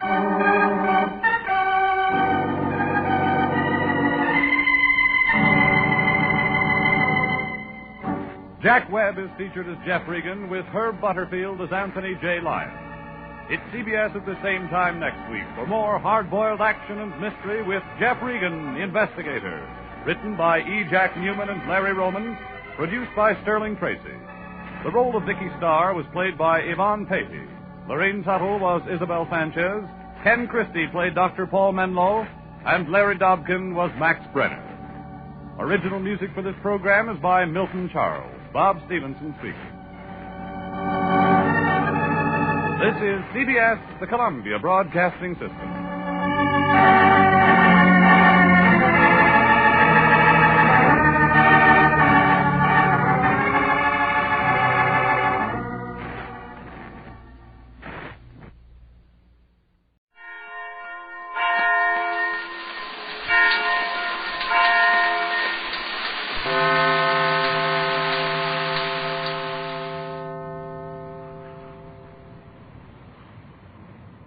Ladies and gentlemen, Fatima Cigarettes is proud to bring you its prize-winning radio program, winner of the Motion Picture Herald Fame Award.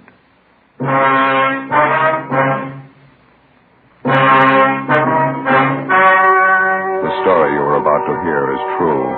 Only the names have been changed to protect the innocent. Fatima Cigarettes, best of all long cigarettes, brings you Dragnet.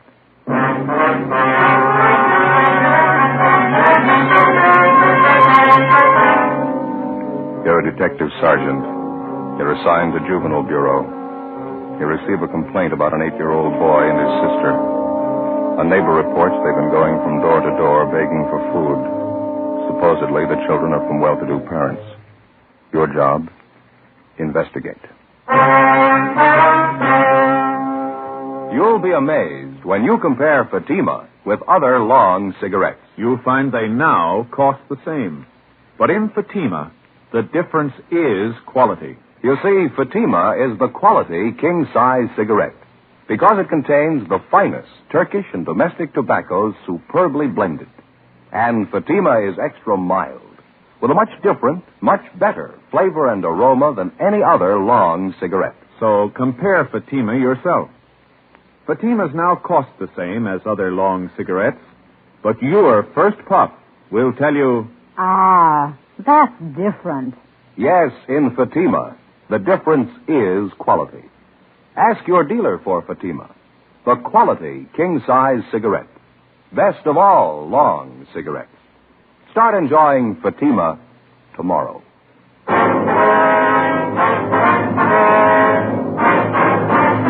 Dragnet, the documented drama of an actual crime. For the next 30 minutes, in cooperation with the Los Angeles Police Department, you will travel step by step on the side of the law through an actual case transcribed from official police files. From beginning to end, from crime to punishment, Dragnet is the story of your police force in action. It was Tuesday, April 27th. It was overcast in Los Angeles. We were working the day watch out of Juvenile Bureau. My partner's Ben Romero. The boss is Captain Kinsling. My name's Friday. I was on the way back from communications, and it was 4:38 p.m. when I got to 1335 Georgia Street, second floor, room 14.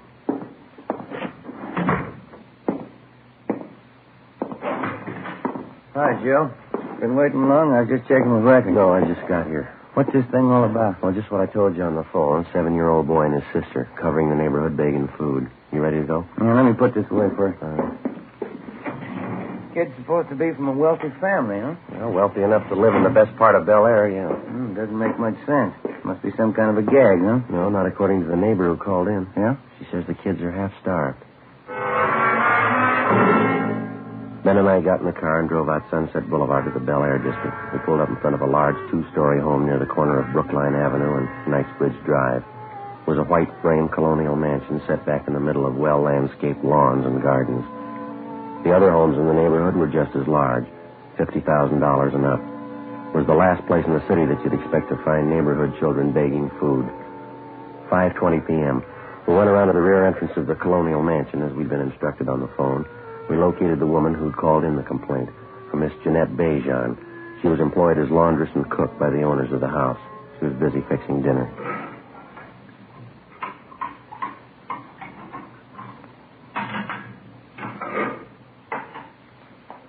They're from next door, officer. The children. As I explained on the phone, a boy about 7 years, a girl 5 years old, I guess. Which side do they live on, Miss Bejan? The house on the corner? No, the other side. Up here. The brown and white house. Just up the street next door. Mm-hmm. Are the children there now? Do you know that? No, but they were here this afternoon again. Here to the back door asking for something to eat. I do not understand it. Something must be wrong. Well, have they been around often, Miss Bejan? 2 or 3 days, maybe 4 days.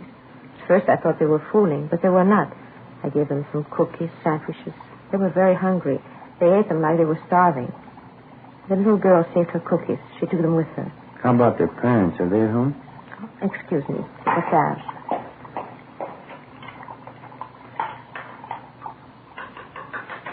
There. That's better. No, I haven't seen the mother the last few days. I understand they are divorced. The mother, she lives there with the children. The father, I don't know. Well, what's their name, do you know? Kessler. Madame, the woman I work for. She says there are 3 children in the Kessler family. But I don't know. I have only seen the 2, the boy and the girl. I would go over and see what is wrong, but I do not know the Kessler. It is not my place. That's why I called you, officer. All right, Miss Bejan. Well, thank you very much. Oh, not at all, officer. You understand, I do not mind giving the children food. Well, I think only something is wrong if they do not get it at home. Well, thank you very much for notifying us. We're going to check into it. I'm just a little curious, Miss Bejan. What's that you're making? This? Napoleon. How's that? Napoleon. You know, Napoleon pastry. Oh, yeah. Sure smells good. Well, thanks again. Oh, certainly, officer. If there is anything I can do, you will let me know? Yes, ma'am, we will. Goodbye. Goodbye. Thank you very much.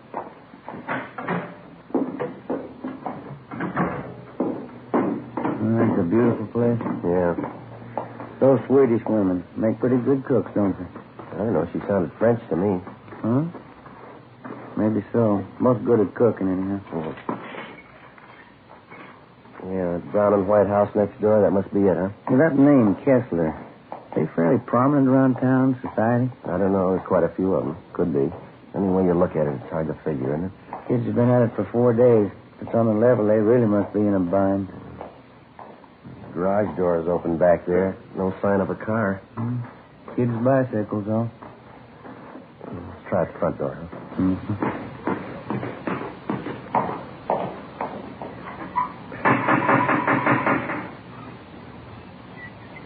You better try it again, huh? Yeah.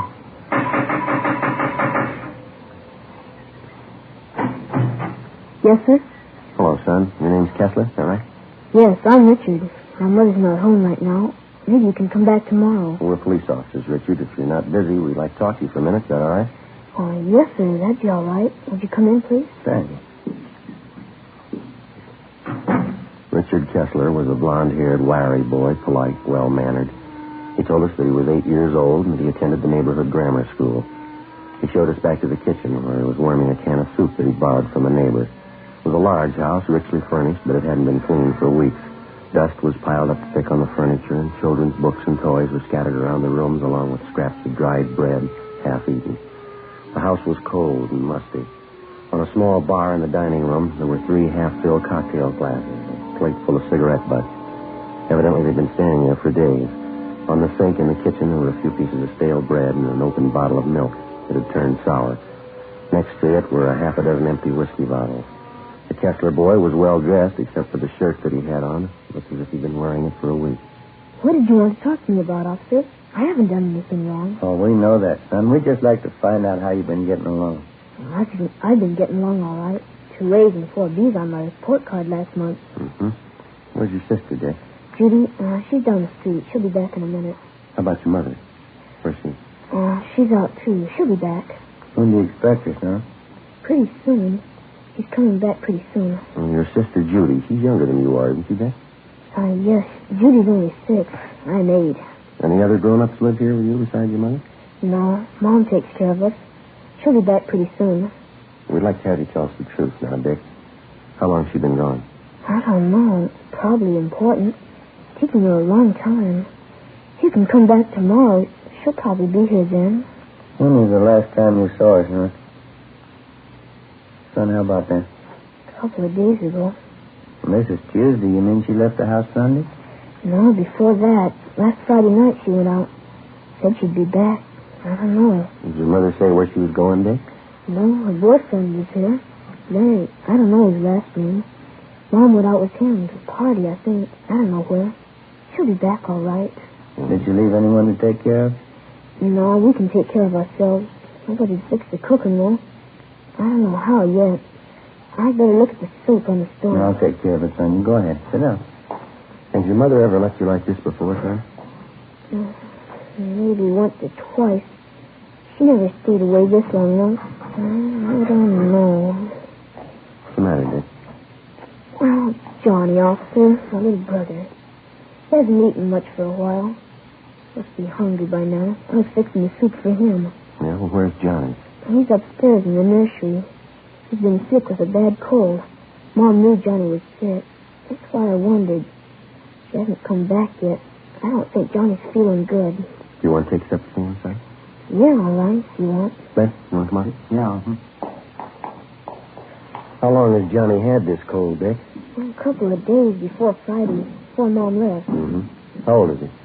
Johnny's just a little kid. He won't be 2 years old until July. I've been wondering about him. Coughed a lot at first. been giving him milk and cookies. That's what Judy and I had. I don't know. Has the doctor been to see Johnny? Oh, no, I thought of calling him. I didn't know the doctor's name. I was waiting until Mom got home. This is Johnny's room here. Mm-hmm. In the crib, officer. That's my brother Johnny. Pretty cold in here. Yeah, let's have a look. Hey, young fella. Hi, Johnny. You hungry now? Joe, look at his eyes. Yeah, I want to get to a phone, doctor, and ambulance. Tell him to hurry. Right. Oh, what's the matter, officer? What about Johnny's eyes? You'll be all right, Dick. Oh, he's been acting awful quiet, but hardly moved around at all. Most of the time he's jumping up and down in his crib like anything. Has anyone at all been in here to see him since Friday? Yes, sir. My sister Judy and I. We changed his diapers and give him something to eat. I see. Gee, I sure wish Mom would get home. I'd like to talk to her. Yeah, so would I. 5:48 p.m. We put in a call to the office for a policewoman. Then we got in touch with Lieutenant Lee Jones at the crime lab, and he sent out a man to photograph the condition of the Kessler home and the children. The doctor and the ambulance arrived, and little Johnny Kessler was taken to the general hospital in critical condition. The 22-month-old boy was in a coma. Richard Kessler and his sister Judy were taken to Georgia Street Juvenile Bureau and then transferred to Juvenile Hall and placed under protective custody, Section 700 Sub B, Welfare and Institution Code. The two of them were given a bath and something to eat. Judy Kessler was interrogated separately by a policewoman. Ben and I talked to the boy, Richard.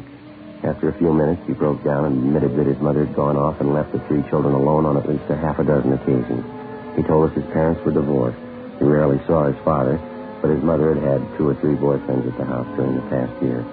He also told us his mother drank quite a bit. But she's never been gone this long before, Sergeant. Maybe she's out somewhere and has no way to get home. We'll find her all right, son. Don't you worry about it.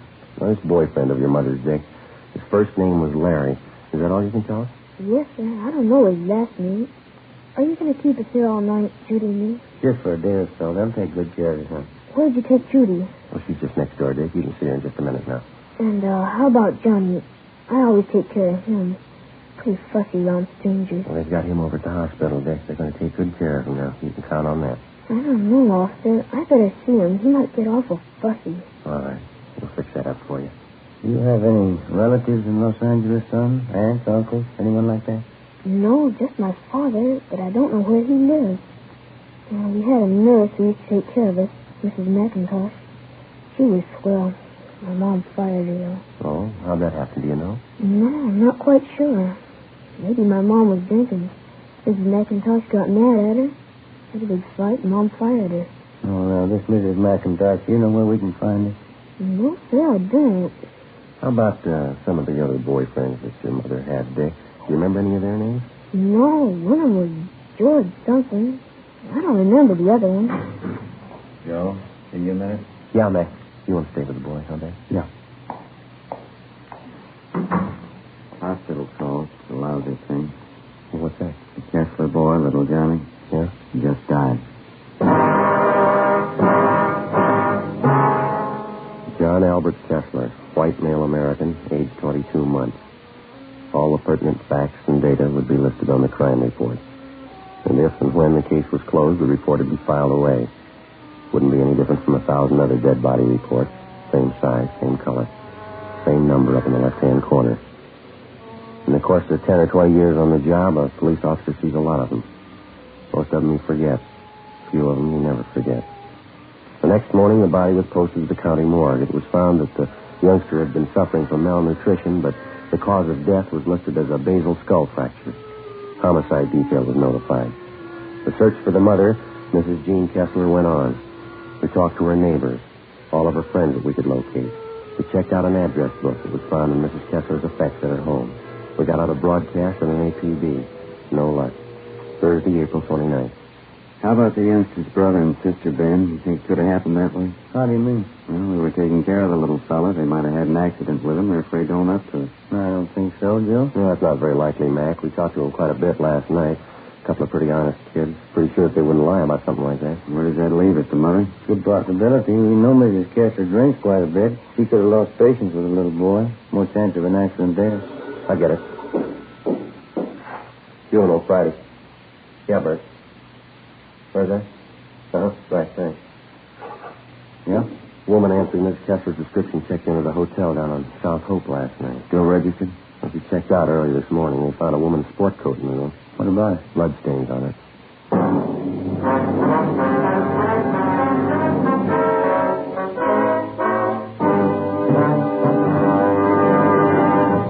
You are listening to Dragnet for the step-by-step solution to tonight's authentic case history. Here's step-by-step are the actual reasons why Fatima is the quality king-size cigarette. Why in Fatima the difference is quality. Quality of tobaccos. The finest domestic and Turkish varieties. Extra mild and superbly blended to give you a much different, much better flavor and aroma. Quality of manufacture. Smooth, round, perfect cigarettes. Rolled in the finest paper money can buy. Manufactured in the newest and most modern of all cigarette factories. Quality even to the appearance of the bright, clean, golden yellow package. Carefully wrapped and sealed to bring you Fatima's rich, fresh, extra mild flavor. Compare Fatima yourself. Fatimas now cost the same as other long cigarettes, but your first puff will tell you... Ah, that's different. Yes, in Fatima, the difference is quality. Start enjoying Fatima quality yourself. Insist on Fatima, the quality king-size cigarette. Best of all, long cigarettes.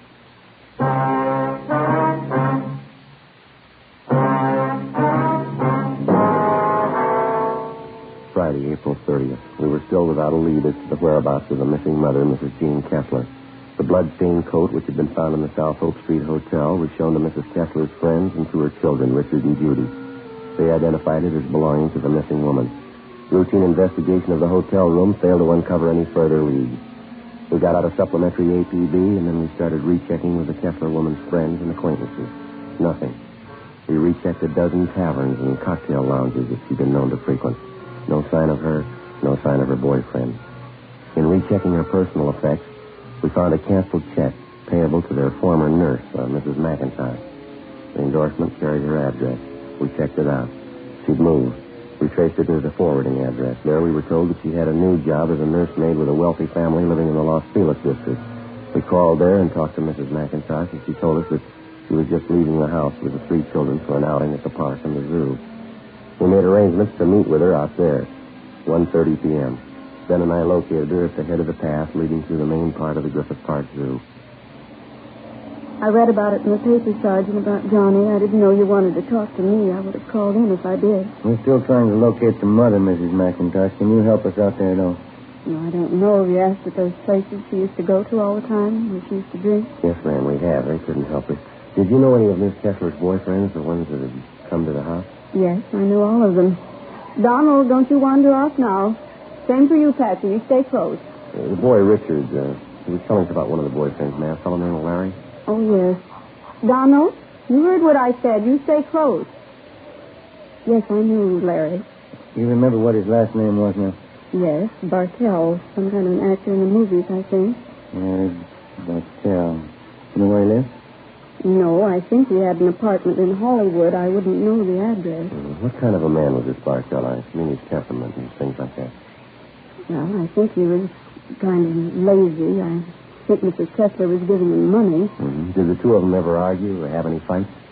All the time. He had a terrible temper. Did he ever strike Miss Kessler? Yes, I saw it happen several times. Not too close to the cage, Donald. Back a little. How did this Bartell act toward the children, Mrs. McIntyre? Different, I guess. They annoyed him sometimes. Well, that was after that you had the argument with Miss Kessler? Yes. It was about her drinking and the boyfriend and all the rest. I just got sick of it, and I told her what I thought. She didn't want to admit she was getting old, not caring for the children, pretending she was still in her 20s. Well, do you have any idea where we might locate the father? Well, they're divorced, you know. He's the head salesman for a lumber concern downtown. He inherited most of his money. I have the name of the company at home. You can have it if you like. Yes, ma'am. We'd appreciate that. You know, it's the children I feel sorry for. Yes, ma'am. 3 beautiful children.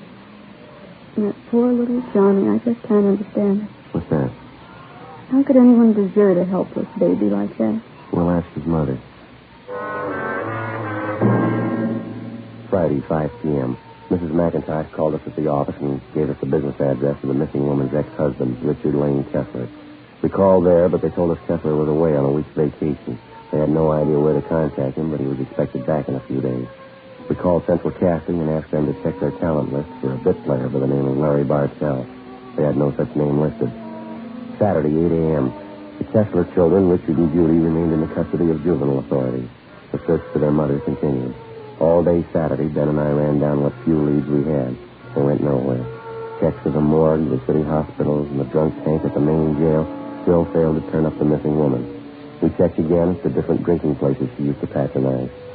No one had seen her. 5:30 p.m., we went back to the office. A lot of mileage today. Yeah, there's not much to show for it. Not going to be much fun for those Kessler kids this Sunday.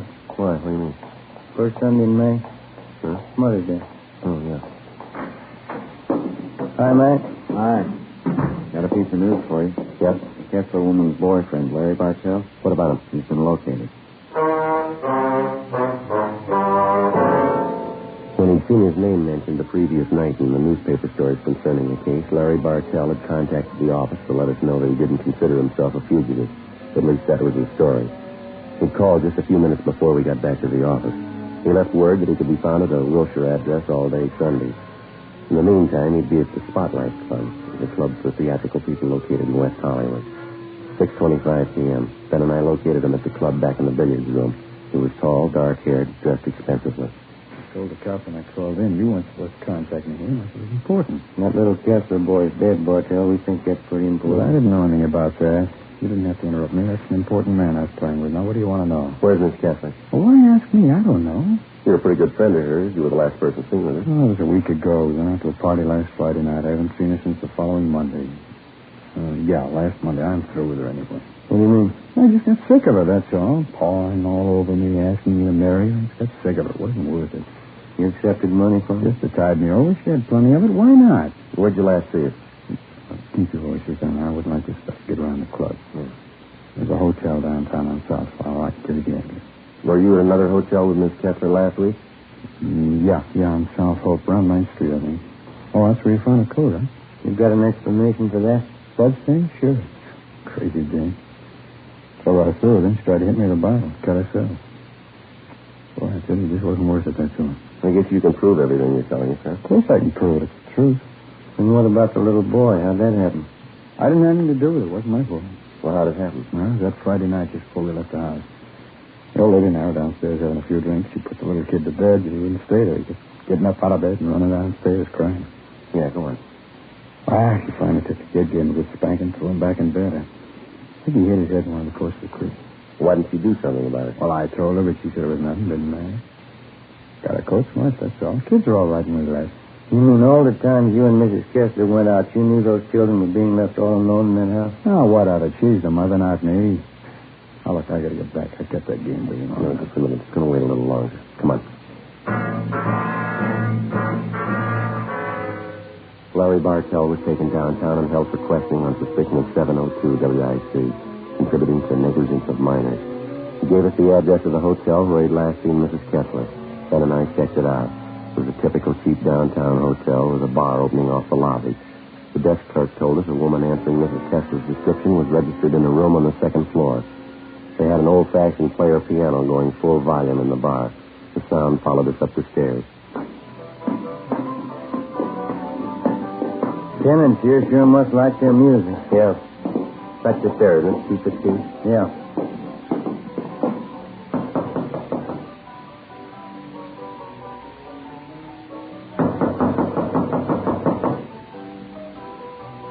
We better try it. Yeah. Let's have a look. Who's there? Who is it? You Mrs. Jean Kessler? What is it? Who are you? Police officers would like to talk to you. I haven't done anything. What do you want with me? I want to talk to you about your children, Miss Kessler. But I didn't do anything. Johnny was sick, that's all. I didn't do anything. That's not what Bartell said. Larry, have you seen him? Is he coming back to me? You better get up, lady. Get your coat.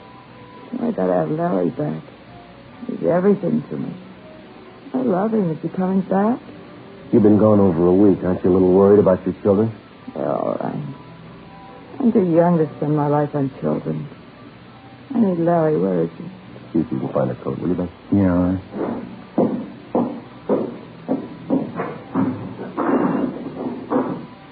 I've been drinking milk, Dick. I felt terrible. Yeah. I need Larry so bad. He's young like me. I love him. I gave him all my love. Gave him every bit of it. Yeah, you gave him too much. What? You didn't have any left for your kids. The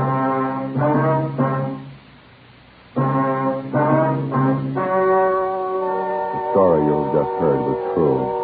Only the names were changed to protect the innocent. On July 2nd, trial was held in Superior Court, Department 87, City and County of Los Angeles, State of California. In a moment, the results of that trial. Now, here is our star, Jack Webb. Thank you. Friends, if you're with us week to week, you've heard me say, in Fatima, the difference is quality. It's a difference that you can prove just by buying a pack and smoking them. You'll find Fatima's extra mild, with a rich, better flavor and aroma. Stop in at the store in the corner and buy a pack of Fatimas the first chance you get. You'll find in Fatimas, the difference is quality. Ladies and gentlemen, I'd like to take a moment to thank all of you for your very fine response to our program, Dragnet. Since the first show went on the air about a year and a half ago, your cards and letters have been a constant source of encouragement and guidance. In the field of radio presentations, we felt that we were attempting something a little different, and we were not altogether sure that it would meet with your approval. Possibly, we were sure that our approach to this type of presentation was a sound one, but the final approval had to rest with you. If we may judge by your response, you've placed Dragnet high among the programs that you enjoy most. And for this, we're indeed grateful. We've tried to bring you, first of all, an adult program worthy of the 30 minutes that you spend with us each week. We've tried to bring you an honest and authoritative report on the work of your police force. We've tried to bring before you documented police cases that were informative as well as entertaining. In forthcoming weeks, we sincerely hope that Dragnet remains one of your favorite shows. Your letters have been read by all members of the Dragnet production staff. So if you like to listen to Dragnet, it's because you, our listeners, have helped to guide us in presenting the kind of entertainment that you want. And for this, our thanks.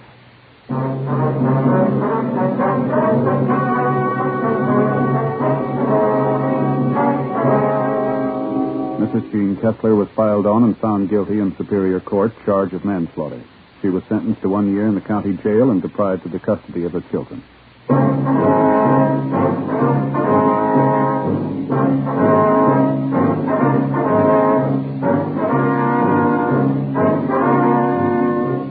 You have just heard Dragnet, a series of authentic cases from official files. Technical advice comes from the Office of Chief of Police W.H. Parker, Los Angeles Police Department.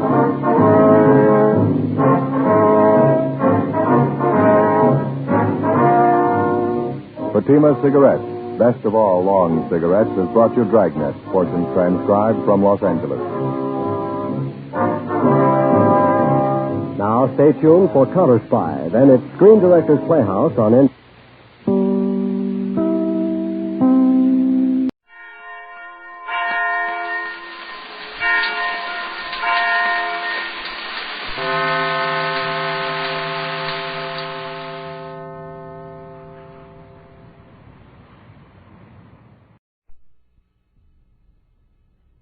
Ladies and gentlemen, the American Broadcasting Company brings transcribed to its entire network one of radio's most unusual programs. Pat Novak For Hire.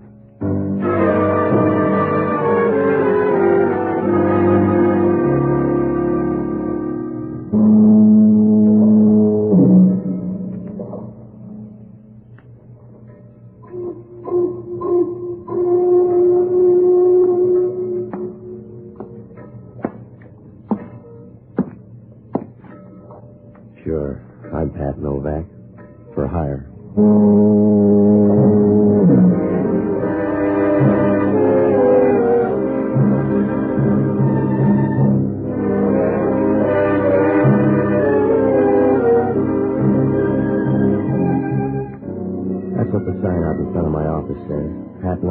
For Hire. Down on the waterfront in San Francisco, you always bite off more than you can chew. It's tough on your windpipe, but you don't go hungry. And down here, a lot of people figure it's better to be a fat guy in a graveyard than a thin guy in a stew. That way, you can be sure of a tight fit. Oh, I rent boats and do anything else that makes a sound like money. It works out all right. If your mother doesn't mind you coming home for Easter in a box. I found that out Wednesday night, about 9 o'clock. I closed the shop early, and I came home to read. It wasn't a bad book if you ever wanted to start a forest fire. It was one of those historical things, and the girl in it wandered around like a meat grinder in ribbons. I was moving along all right. She was just getting her second wind before going after the world's record when the door to my apartment opened and the place began to get kind of crowded. From where I sat, the crowd looked good. She sauntered in, moving slowly from side to side like 118 pounds of warm smoke. Her voice was all right, too. It reminded you of a furnace full of marshmallows. Good evening. Yeah, thanks for knocking. I don't think you mind my coming in without warning. No, I get the cabbage smell from next door the same way. Does it pay to be that polite, Mr. Novak? Saves you the trouble of saying please. What's on your mind? That bottle in front of you. Will you pour me a drink? No, I won't. You'll save dough if you look up a bartender. All right. I came to use you instead of your whiskey anyway. Let's hear. My name is Lee Underwood. I'll give you $300 to do something for me. It'll only take an hour. That's too much dough unless it's murder, and if it is murder, it's not enough dough. Are you afraid? I just don't like paid murder. I told you. When you get caught, the pain gets expensive. If it were murder, I'd do it myself. Mr. Novak, I want you to frighten someone for me. Why don't you hire a friend? Are they too pretty? It's a man named Dixie Gillian. You'll find him in an office down on Fulton Street at this address. I promise nothing will happen to you. That's what they told Benedict Arnold. You'll be in this office until 11 tonight. I want you to go in and see him. Tell him you're from Adrian, and that he's to get out of town by tomorrow noon. Suppose he wants to put it off. He won't. Don't let him know who hired you. Just tell him Adrian said to leave. Look, lady, you better go on home. For $300, I won't buy a tissue paper plot. Now tell me more or say goodbye. There's not much more I can tell you, except there won't be any trouble. He's a rotten little beast, and I want him fighting badly. Why? He's been bothering my sister. Why doesn't he bother you? Because I bother back too fast. You want the $300, Mr. Novak? Yeah, it's going to be a long summer. Put it on the table. Good. And you'll need this, too. No, you keep that. I don't want a gun. It's empty. Don't worry. See? No shells. It's perfectly safe. Now, look, sis, I got a nasty disposition. You can rent that for $300, but if you want more, find a gunsel. I don't want you to be a gunsel. That's why I want you to use this gun. I know it's empty. Use it on Dixie and you'll scare fast. It's just a way to save some breath. All right. It's your $300. You'd better go now. Yeah. Wait till I get a coat with you. If your doorbell rings, don't play mouse. Oh? Because I may look you up. Am I too young to ask why? Because if anything goes wrong, I'll be around looking for you. And from there on, it won't be nice. I'll dirty you up like a locker room towel. Relax, Patsy. You'll never learn to fall in love that way.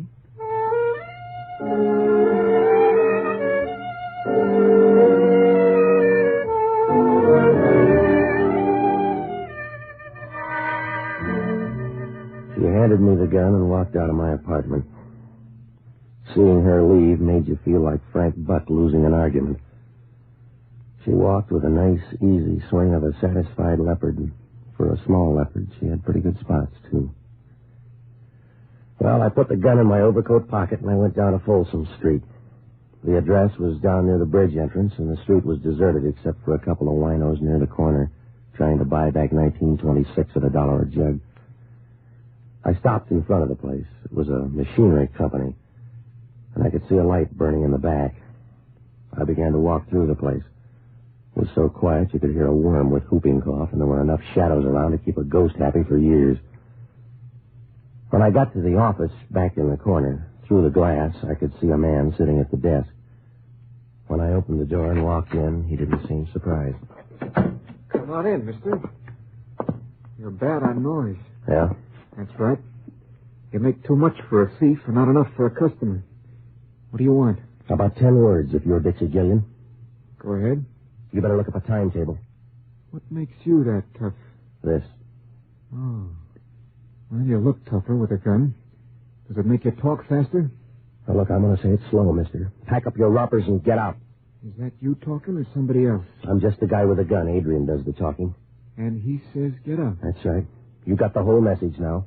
All right, you told me, so wander out and spend your dough. I will. Oh, you'll need part of it, though. Because I'm going to give you an answer for Adrian. I'm going to take that gun away from you, mister. You can pick the pieces out of your head on the way home. You better stand back or I'll share it with you. You've got your offer, mister. Let's see you make good. Oh, save your muscle, fella. Drop that gun. Save your muscle, fella. The gun's empty. Somebody fooled us, mister. Sometimes you can get a home run with a half swing. That's the way it was this time. He couldn't have made it with a prayer book in both hands. He slid down to the floor and trembled for a minute and then flattened out like a leaf in a pool of water. Just before he died, he grabbed his side as if he didn't like the way it hurt.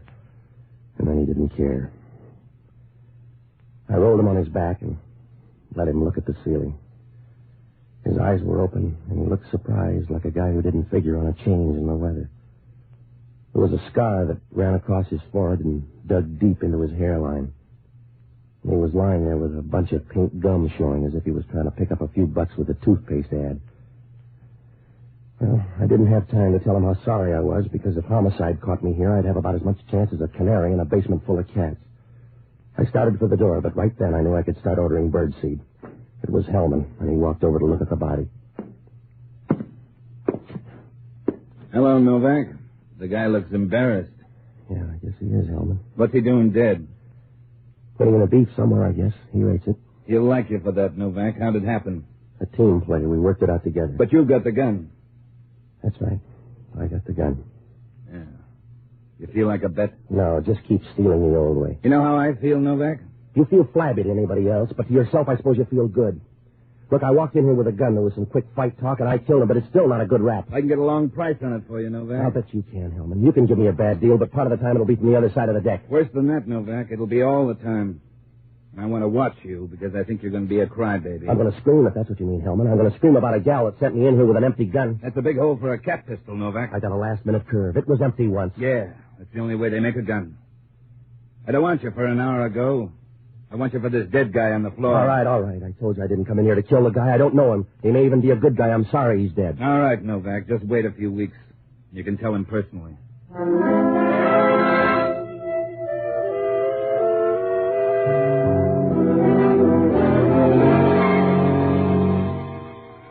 Hellman had me up against the rail, and he knew it. When we left there, he was wearing a big, toothy smile. It was big enough to sew on his ears. He called the coroner and told him to pick up the stiff, and then we rode downtown. He dropped the gun into ballistics and hauled me into his office. The reporters were there. He gave them the whole story and told them how to spell Hellman. After that, we wound up at the desk, and he booked me on suspicion of murder. The next hour and a half was the kind of stuff they don't write about in the paper. They call it interrogation, and when you're finished, you've been through a lot of tight spots, like an atom up at Caltech. About 11 o'clock, Hellman brought me into his office, and from there on, it happened kind of fast. I just talked to the DA.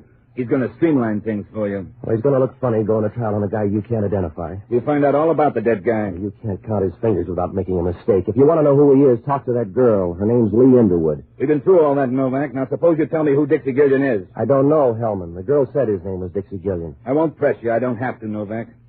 I've got the only parlay I need. You, the dead guy, and a big fat murder gun. Sure. Yeah, Hellman talking. Yeah, I know it was a 38. They're crazy down in ballistics. I saw him standing over the dead guy. They must have made a mistake, that's all. No, I don't want him in here. I don't want him in here. Hey, Tony, You're getting pale. You need some more rouge, Hellman. I got some bad news, Inspector. Well, keep it or you'll take more home to your wife. I'll talk to you later. Talk to him now, Hellman. If that bullet doesn't match the gun, talk to him now. That's right, Inspector. A 38 bullet, but it won't match the gun you brought in. It's got a match. I came in and found him standing there. He's already admitted it. It's a neat trick, then. If he fired the bullet out of that gun, he retooled it in midair. I'm not that fast, Hellman. come on, get out of that chair so you'll have room to squirm. You keep still, Novak. I won't bother you. I'm going home. Huh? I'm walking out of your jail, Hellman. You got a broken-down 38 that won't fit anything but your thumbs. You can't hold me on that. I found you over the body. I can hold you on suspicion of murder. Yeah, but it'll hurt tomorrow morning, Hellman. The papers will be down for a follow-up, and you'll have to tell them what it looks like out in left field. I'll handle them. You can't afford to let them start laughing at you. People get the idea it's your face. You can save car fare if you stay right here, because I'll have you back by noon tomorrow. You're not that good, Hellman. You couldn't hold a moth with a searchlight. The town ought to thank you. What? Oh, it's a nice jail, Hellman. With you around, it'll last for years.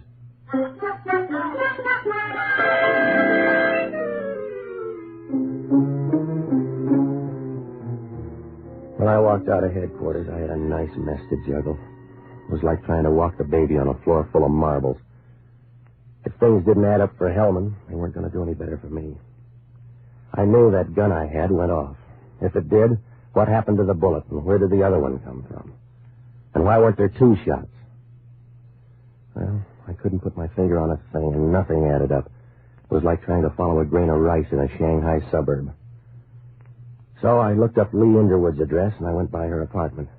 The girl downstairs told me that she worked at a nightclub out on the Bay Shore Highway. Well, I had to hit a couple of places, so I looked up the only honest guy I know. An ex-doctor and a boozer by the name of Jocko Madigan. A good man until he began to figure the last drink in the bottle is just as easy to get at as the first. I found him in a little leather-trimmed sink on Powell Street. It was a grimy little hole where they washed the glasses once a week in stale beer. But Jocko was more at home than a vulture in Calcutta. Ah, Patsy, you're just in time to celebrate my return to health. Something mild for Mr. Novak. A double stinger, perhaps. No, forget it, Jocko. I got to talk to you. Patsy, I've just passed through a crisis. A few minutes ago, they set before me a glass with a woman's lipstick all around the rim. All right, Jocko. I took one gulp and looked at the glass, and in this dim light, I thought I was bleeding to death. It took them 10 minutes and 3 mirrors to calm me down. Jocko, I'm in trouble. You got to help me. But they washed the glass for me in ammonia. They must have left a little ammonia in the glass because the next drink had a very odd tang about it. I've had 3 more just like it, a sort of ammonia colony. All right. So far, they've been using domestic ammonia. When the imported stuff comes in, I may give up whiskey altogether. Calm down, will you, Jocko? I got a bum shake tonight. Yes? I either killed a guy or thought I did. That uses up the alternatives. What are you doing now, taking a vote? I got hired to scare a guy down on Folsom Street. 10 minutes later, the guy was dead. Patsy, you take your work too seriously.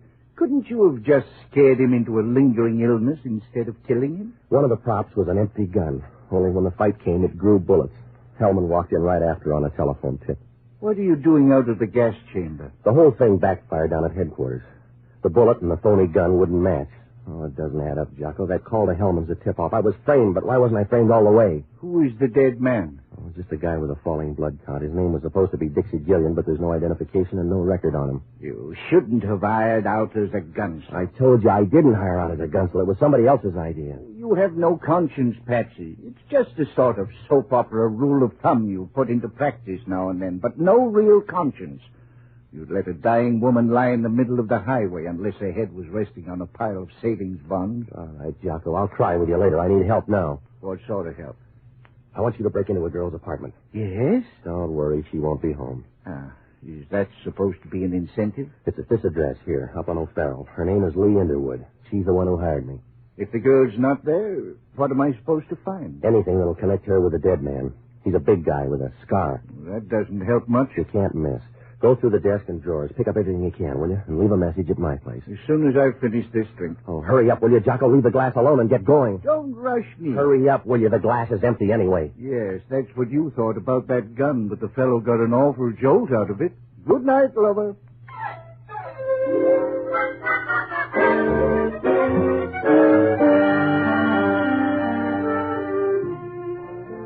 I went by a horse parlor on O'Farrell Street and borrowed a car from a guy. It was after midnight when I started down the Bay Shore Highway, and about a half hour later, I pulled up in front of the Cat's Paw. It was a long, rambling place on the left side of the road. There was no plan. It just followed the erosion line until they ran out of material. There was enough neon in front to light a main intersection in heaven. In the lobby, I saw a picture of Lee Underwood, one of those shadowy things that was supposed to make you think she'd die in a cold climate. She was sitting at a piano with a little microphone in front of her, and you got the idea right away. She didn't have much of a voice, but plenty of songs that made your wife lean over and ask you to explain.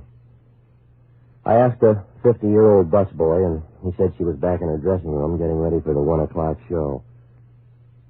When I walked in, she was sitting in front of a mirror working on an upswept hairdo. If she swept it up any more, it was going to leave her head. I stood behind her, looking at the pink, fresh part of her neck that didn't show when the hair was down. You seem fascinated, Patsy. No, I just want to know where to break it. Oh. Sit down on the footstool next to me. Yeah. That's it. I like to look down on people. Let me brush that strand of hair back. Or do you like it in your eyes? Now brush it back so I can see your answers. Who's Dixie Gillian? What difference does it make? None to him and some to me. He's dead. No, he couldn't be dead. Yeah, well, he'd like to believe that, too. I couldn't sell him that story about an empty gun. He couldn't have been killed with that gun. No? No. I put in a blank, Patsy. Somebody used a hard-working bullet because Dixie's dead. Oh, no reason to kill him. I don't understand. Yeah, well, that makes you even with homicide, but they got a bigger team. Now, look, I made a diagram, Angel. Up at my place, I ran over murder with you. I don't like it. If you kill people, you don't get invited out enough. So if it's you or me on this one, I'm going to push you all the way. Don't understand it, Patsy. Who's Dixie Gillian? He was after some microfilm. I thought I could scare him away. You better be ready to identify him because homicide stopped. Even that scar didn't help. What scar, Patsy? The scar across his face, there's no record on him. No, Patsy. Everything goes wrong. Everything you touch goes wrong. That's the wrong man, Patsy. Yeah. Well, it's too late for a recount. You've got to get to that body, Patsy. I don't know how, but somewhere you've got to get to him. You look good, Lee. You make a nice picture. Wait a minute, Dixie. You don't need your coat. Come on. I don't know how it happened, Dixie. I didn't mean it that way. You like it that way, all right. Bring the boyfriend, too. No, don't let him, Patsy. The gun's too big. I'm going with him.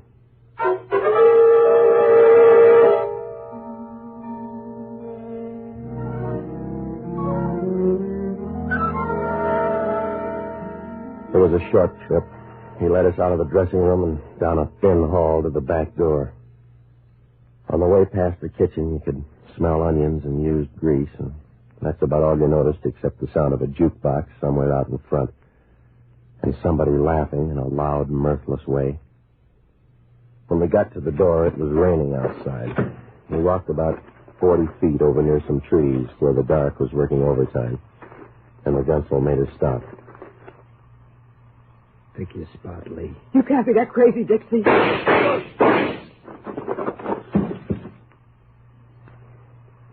It's going to get wet, mister. You'll have a little trouble yourself.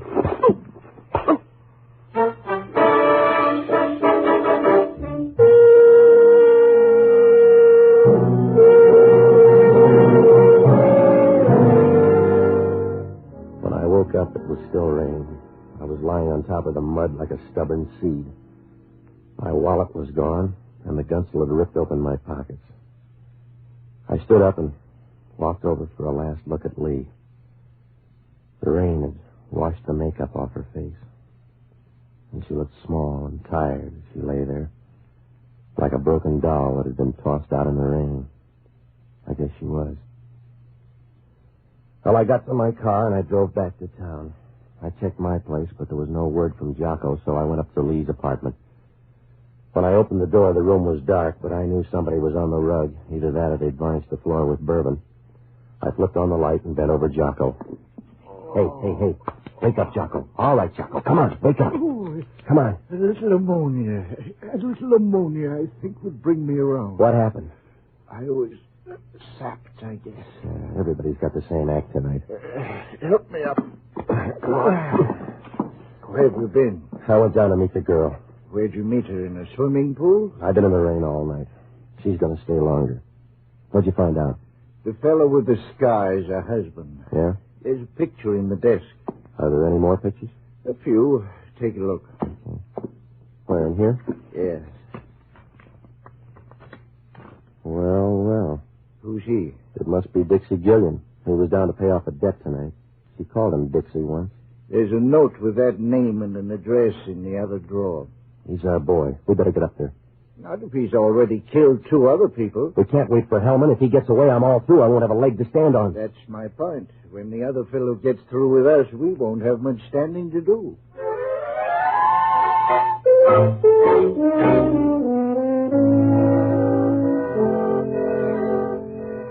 felt better now. Gillian was the only guy left in the picture, so I dragged Jocko up to his place. It was an apartment up on Post Street. The elevator operator took us up to the 8th floor and said that Gillian had come in a few minutes before. There was no answer, so we tried the door, and it was open. Jocko didn't like the idea. Patsy, this is folly. Risking my life is one of the bravest things you do. Keep still, Jocko. What are we supposed to do? The door was open, wasn't it? Saw a lot of graves, but I've never been tempted. Hey, look at the furniture. There's been a fight in here. I'll look in here. You check in the bedroom, huh? Well, if I'm not right back, don't expect me at all. All right. Patsy. Yeah? Patsy, come here. All right. There's somebody on the fire escape. Come here. Stand back here. Oh, he's not moving. He was leaning that way when I first saw him. All right, I'll get on this side. You raise the window. Now go easy, Jocko. Can you see him from there? Raise it a little more. All right. He's still leaning there. I can reach out. Watch yourself. If he's kidding, you'll lose an arm. I got it good. Raise the window more. Hey, Patsy, he's falling. Give me a hand. Oh, here, let me through there. Oh, it's too late. I can't hold it. Hang on, Jocko. He's falling. Oh, I'm sorry.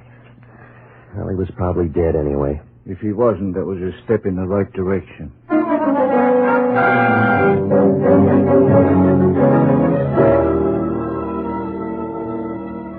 Well, it was an easy night to die. 3 of them had checked out already, and there was still time to look for more. Jocko and I went downstairs to see the guy. He was lying face down in the alley, and as you looked at him, you got the funny feeling he belonged there.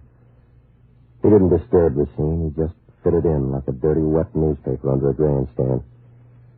There was a gun in his pocket, probably the same one that killed the girl, but there was no way of knowing. Jocko and I watched him for a minute, but your eyes begin to hurt when you see your only warm lead in a deep freeze. It was past 2 when I got down to headquarters and looked up Hellman. I briefed him on the girl and the guy in the alley, and then I asked him if any microfilm had turned up on the first guy in the morgue. That was a waste of time. Hellman couldn't find a brass ring in a dead man's nose, but we went over to the morgue for another look. So far, it was working out like a crossword puzzle torn in half. It's your time, Novak. I got more after tomorrow. You haven't. The microfilm must be on the guy. 3 people have been killed for it, and I got roughed up just for laughs. We searched the guy once. Here it is. All right. Help me roll it out. Yeah. Well. He sure got thin under that sheet, didn't he? Wait a minute. Oh, you run a good morgue, Hellman. What'll the paper say when they hear the stiff got up and walked out? They got him in the wrong place or something. He didn't walk out. Well, he's gone, Hellman. You got an answer? He's been moved, I tell you. The guy was dead, and I saw him put in here. Couldn't be walking around with a hole in the middle of his back. I don't know, Hellman. You do it with one in your head. Don't sell the guy short.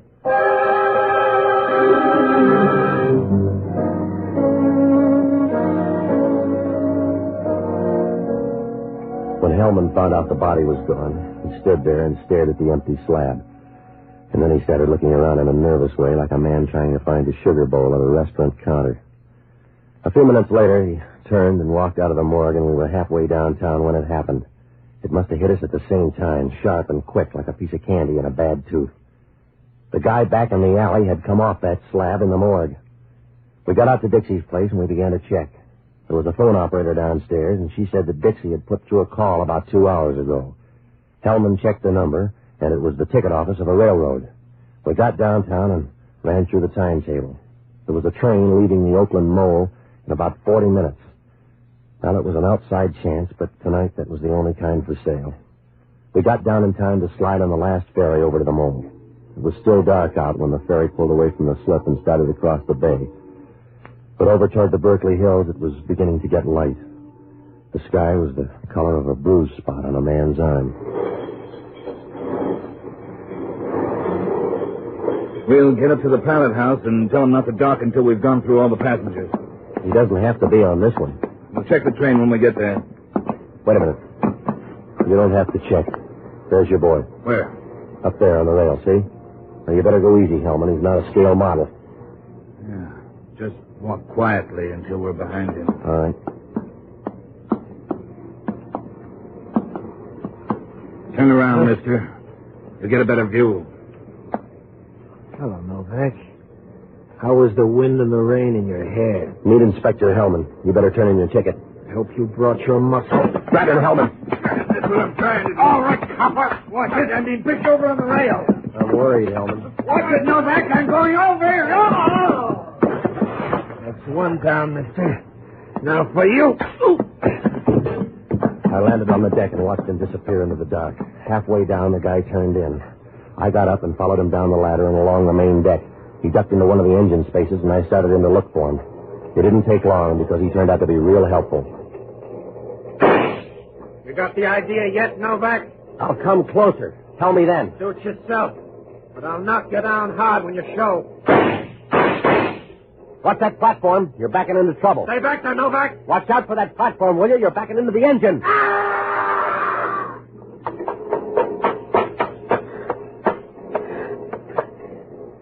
I kind of wound up last, huh? Yeah. That's the way it looks. Did you get the microfilm? Yeah. I got a big hurt. Does it show? A little. Yeah. It's been a long night, Novak. Huh? Yeah. But your worries are over. It's almost dawn. I don't know if I can use it. But I'll give it to you.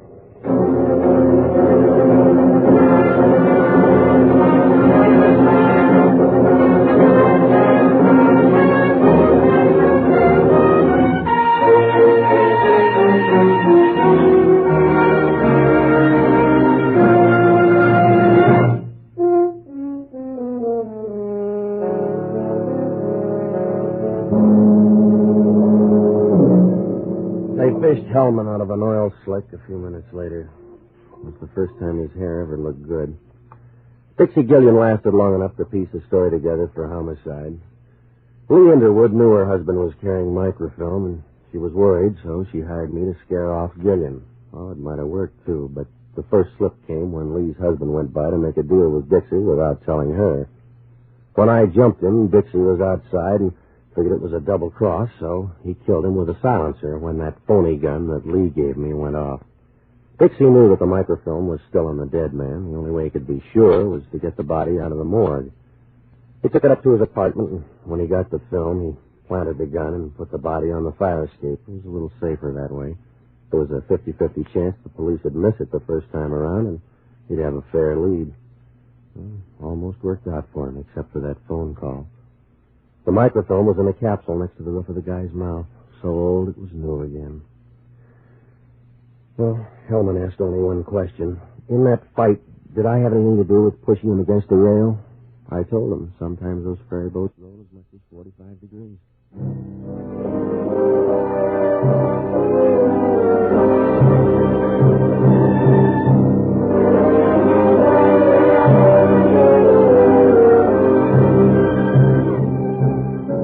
The American Broadcasting Company has just brought you the 10th of a new series, Pat Novak For Hire, starring Jack Webb. Pat Novak is produced and directed by William B. Rousseau. Jocko Madigan is played by Tudor Owen. Inspector Hellman is played by Raymond Burr. Music was composed and conducted by Basil Adlam. Be with us again next week, when over most of these same ABC stations we'll bring you Pat Novak For Hire. This program came to you transcribed from Hollywood. This is ABC, the American Broadcasting Company.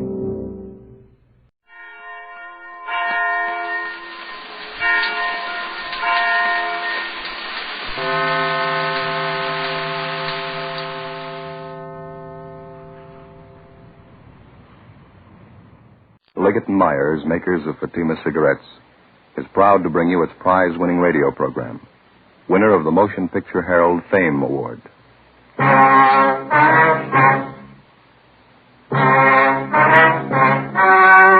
story you are about to hear is true. Only the names have been changed to protect the innocent. Fatima Cigarettes, best of all long cigarettes, brings you Dragnet.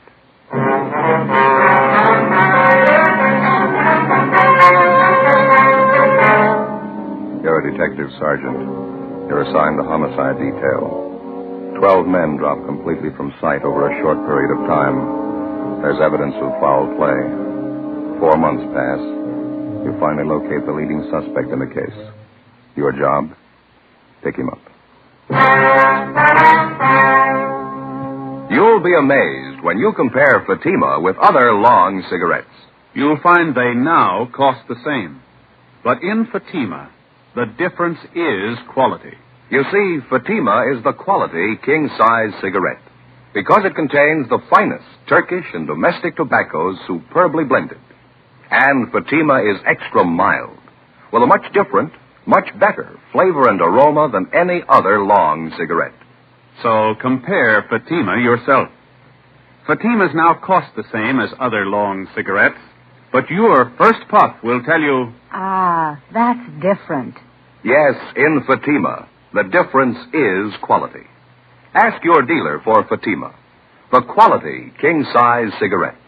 Best of all long cigarettes. Start enjoying Fatima tomorrow.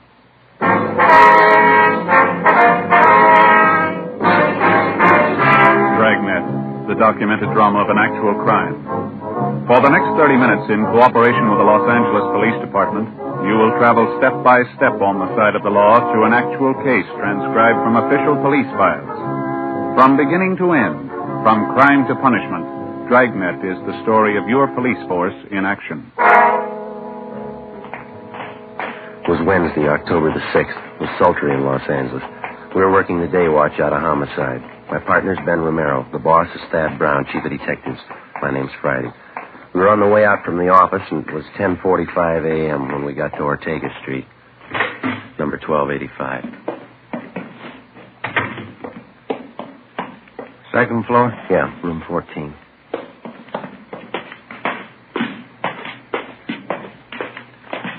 They all smell the same, don't they? What's that? Room and housing. Oh, yeah.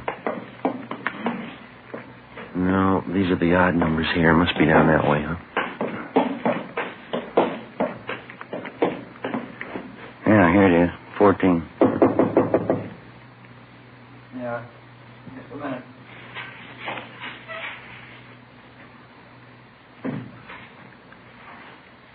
Taking his time.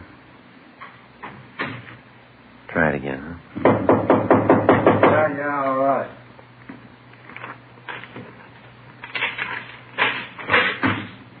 Yeah? Police officers. Your name Henry Ross? Get out of here. Get out of here. All right, come on.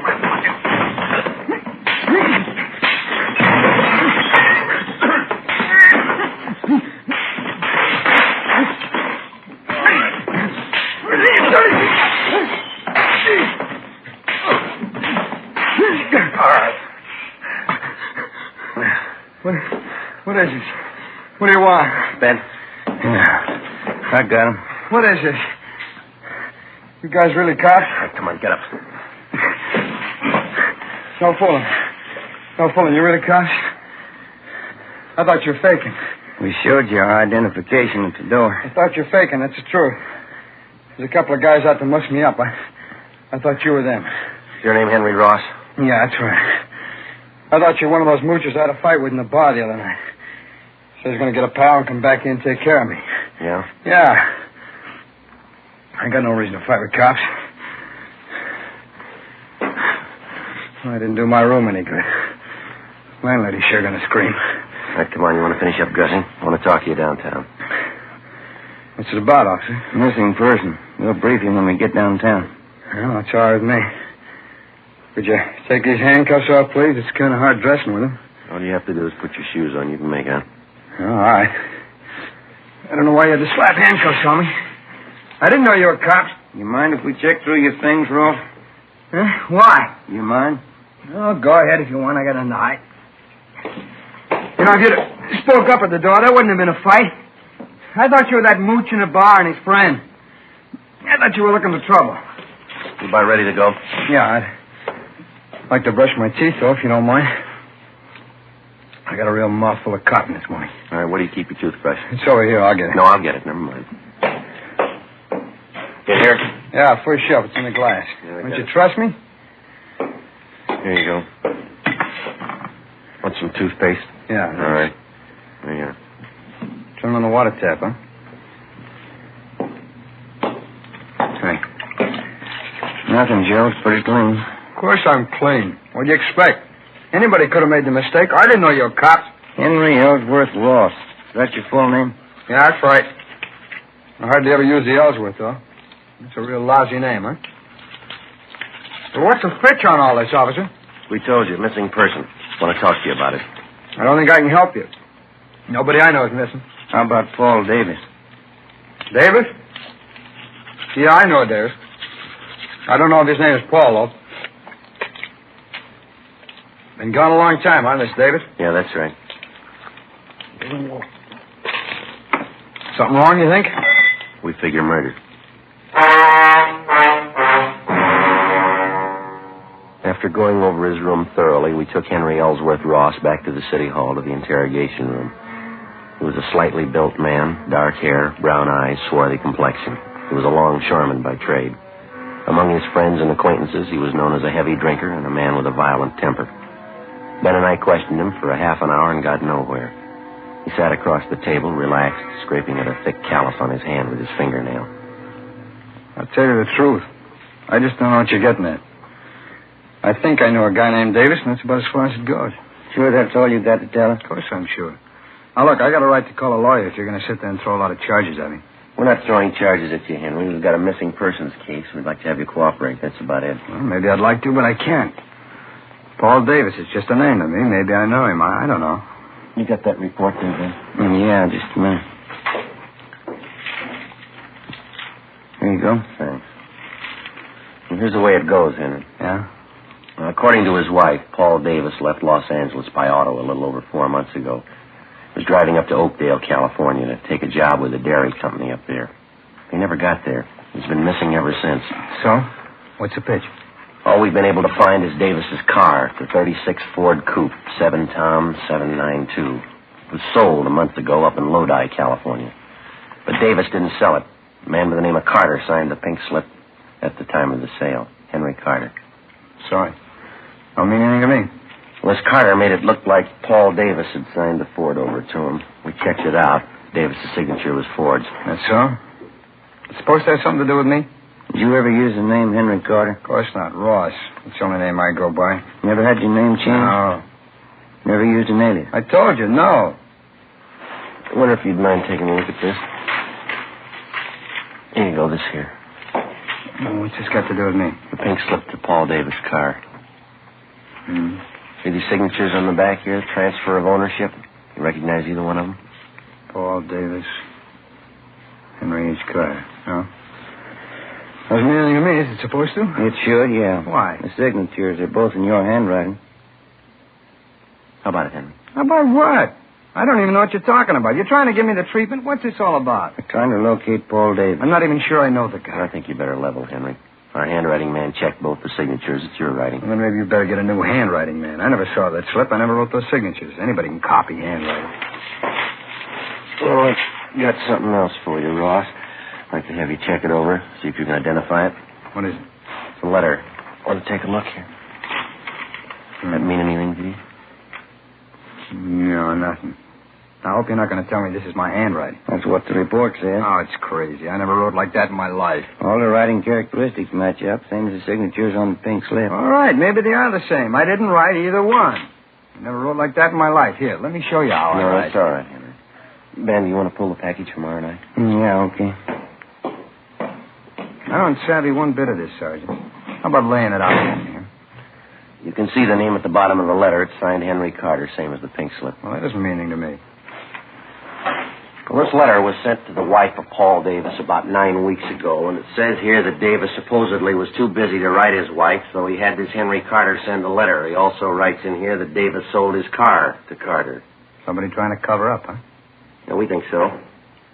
We think it's Henry Carter. This Davis guy, he's been gone about 4 months? That's right. Well, you said you thought Davis was murdered. How come? Just an idea. Oh. 8 men had disappeared from around here in the last 14 months, just like Davis. 6 more up in the San Joaquin Valley the same way. They took off alone on auto trips and never seen again.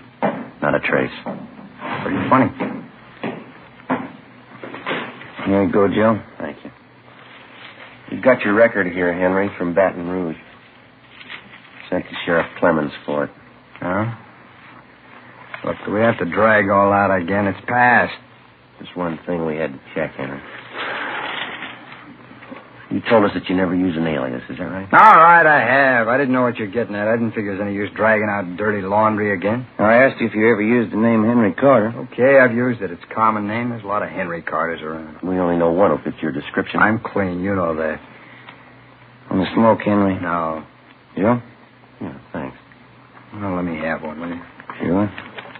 Here you go. Thanks. We got a match here. You know, we rode this thing for 4 months. All over the state. Here. Thanks. I'll tell you what we got, Henry. We'll let you make up your own mind. It's not my writing. On June 4th, Paul Davis left Los Angeles in his car headed for Oakdale. Late in the afternoon, he stopped for gas at a service station just beyond San Fernando. The attendant says a man was with Davis. You fit that man's description, Henry. Yeah? Well, I've seen monks like that in court. They get on the stand and can't even remember their own name. A couple others. You and Davis stopped for a hamburger just outside of Gorman. There's a man there. He remembers you, too. You stopped again in Bakersfield. Picked up a quart of oil for the car. You and Davis had a Coke. It's the last time he was seen alive. That makes me a killer, huh? A month after that, the pink slip to Davis's car came through DMV up in Sacramento. That was for the transfer of ownership from Davis to Henry Carter, both in your handwriting. A couple of weeks later, Mrs. Davis got that letter. A month ago, Davis's car was sold to a dealer in Lodi. Yeah. We found the dealer, Ross. Showed him your mugshot. He says you sold him the car. That all? It's just the main part. There's more. We've been on the road a lot. We followed you from here to Sacramento and back, Henry. Every stop, every detour took us a long time. Yeah, I guess it did. What do you say, Ross? Nothing. Any way you want it, Henry. You got another smoke? Yeah? Yeah, here you are. Thanks. Here.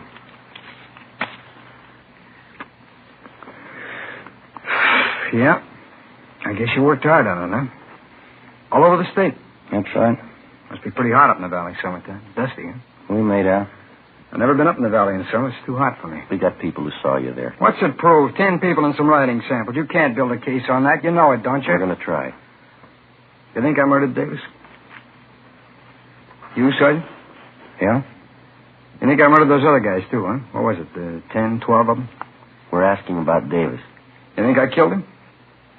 Tell me the truth, do you? You think I murdered Davis? Yeah, I think you did. Uh-huh. Well, then you know as well as I do. There's only one way to prove it. Yeah. Find his body. 1:15 p.m. Ben and I took Henry Ross out and fed him some lunch. Then we took him back to the city hall to the interrogation room where we continued to question him. It was relaxed, and he talked a great deal about everything but the disappearance of Paul Davis. He didn't seem anxious to get away, made no demands for an attorney to represent him. For a full hour, he did most of the talking. He told us about the different homicide cases he'd read up on. He asked us about the 12 men who disappeared in the past months in the same manner Paul Davis had. Was there any trace of them at all? Did we have any leads? How did we think we were going to find them? Well, we finally got around to asking him if he'd submit to a lie detector test. He seemed taken by the idea and agreed to it almost immediately. Ben called Sergeant Berger and made arrangements for the test. We made up a list of key questions. At 5 p.m., we took the suspect to the third floor of the old city jail where Sergeant Berger gave him the polygraph test. On the way back to the office, Ross complained he was hungry. We stopped and bought him coffee and donuts. We got back to the interrogation room a little after 6 p.m. The questioning continued.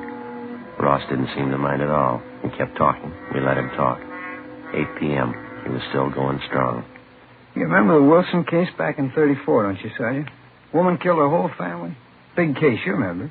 Yeah, it's pretty tragic. Is that a hobby of yours, Henry, collecting murder stories? No, I just read them, remember. I guess I can remember every big murder case in the last 15 years. That's so. Yeah, it's about all of them. I guess it is kind of a hobby. I get a big kick out of it. I get it, Ben. Excuse me, Henry. Oh, sure. Interrogation room, Friday. Oh, yeah, Berger. Mm-hmm. Yeah, how many? Yeah. Okay, thank you. You know, there's one thing I get a real big kick out of, those detective magazines. Mystery stories. The way they make out the murderer. How do you mean? You know, they always build it up into something big. Somebody's always killing somebody else for $1 million. Or maybe over some woman, some beautiful woman. Same way with the movies. That's where they get it all mixed up. I don't think I follow you, Henry. Oh, sure you do.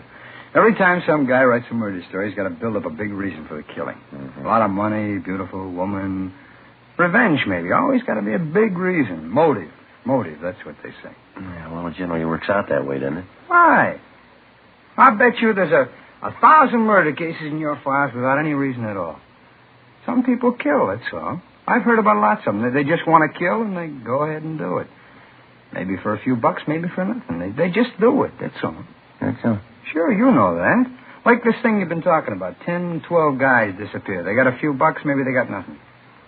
Somebody plows them under, and that's all. No big reason. They just do it. So 12 guys are gone. It doesn't mean anything. Mm-hmm. That's how you got it figured out, Henry. Huh? The phone call a minute ago there was a man who gave you the lie detector test. Oh, that right? How'd it go? He just finished going over your graph. He got 16 positive reactions. Yeah, what's that mean? You lied, Henry, 16 times. That's right. You better tell him to get a new machine. I lied all the way through. Mind telling us why? No, I don't mind.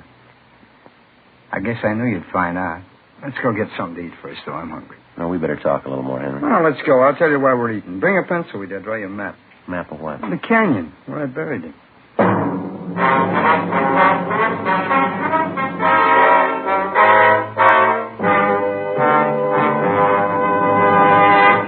You are listening to Dragnet for the step-by-step solution to tonight's authentic case history.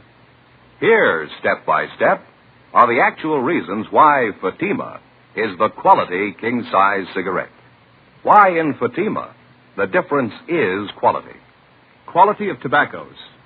The finest domestic and Turkish varieties, extra mild and superbly blended to give you a much different, much better flavor and aroma.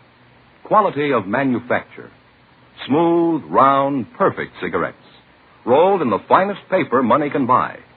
Manufactured in the newest and most modern of all cigarette factories. Quality even to the appearance of the bright, clean, golden yellow package. Carefully wrapped and sealed to bring you Fatima's rich, fresh, extra mild flavor. Compare Fatima yourself. Fatimas now cost the same as other long cigarettes, but your first puff will tell you... Ah, that's different. Yes, in Fatima, the difference is quality. Insist on Fatima. Start enjoying the quality king-size cigarette. Fatima, best of all long cigarettes.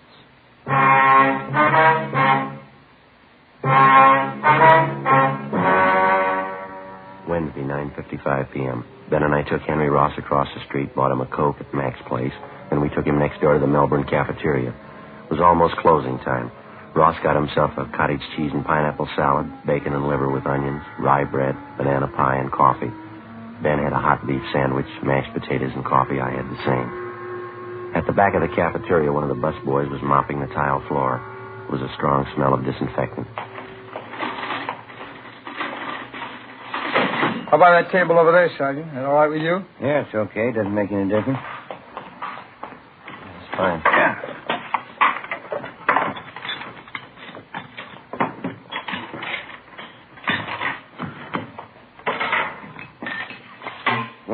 Want some water? Yeah. Henry? Yeah, please. All right, I'll get some. Oh, boy, living onions. That sure smells great, huh? Yeah. I can't take those onions so well. They repeat on me. Not me. I can eat anything. Salt and pepper? Yeah, thanks. Boy, I'm sure hungry. I haven't eaten much today. Did you get a sandwich made with rye bread? Graham bread. Oh, you should have gotten the rye. Real German rye bread. Here. Smell that. Real nice and fresh. Here you go. Ben? No, thanks.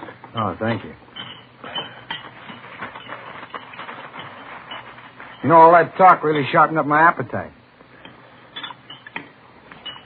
Boy, this food tastes good. Mm-hmm. Sugar, Joe? Yeah, thanks. We brought a pencil along, Henry. You want to start taking notes? As good a time as any, I guess. You know, the whole thing just comes right back to what I was trying to tell you there in the office. Yeah, what's that? Well, you know. All about those phony mystery stories. Oh, yeah. Every time there's trouble, there's a big reason behind it. It's phony, that's all. Yeah? Sure, this Paul Davis, for instance. I guess I knew you'd find me out. I knew this morning when you picked me up, you had it figured. Must have been a big job, huh? Finding me? Mm-hmm. Pretty big, I mean, you know. A lot of mileage. How'd it happen? Well, there again. Just like I was saying. There's no big reason behind it. I needed a few bucks and Miss Davis came along. I guess he was it. All right, pass me a ketchup, will you? Oh, yeah. Here you are. Get the lid off there. There you go. Thanks.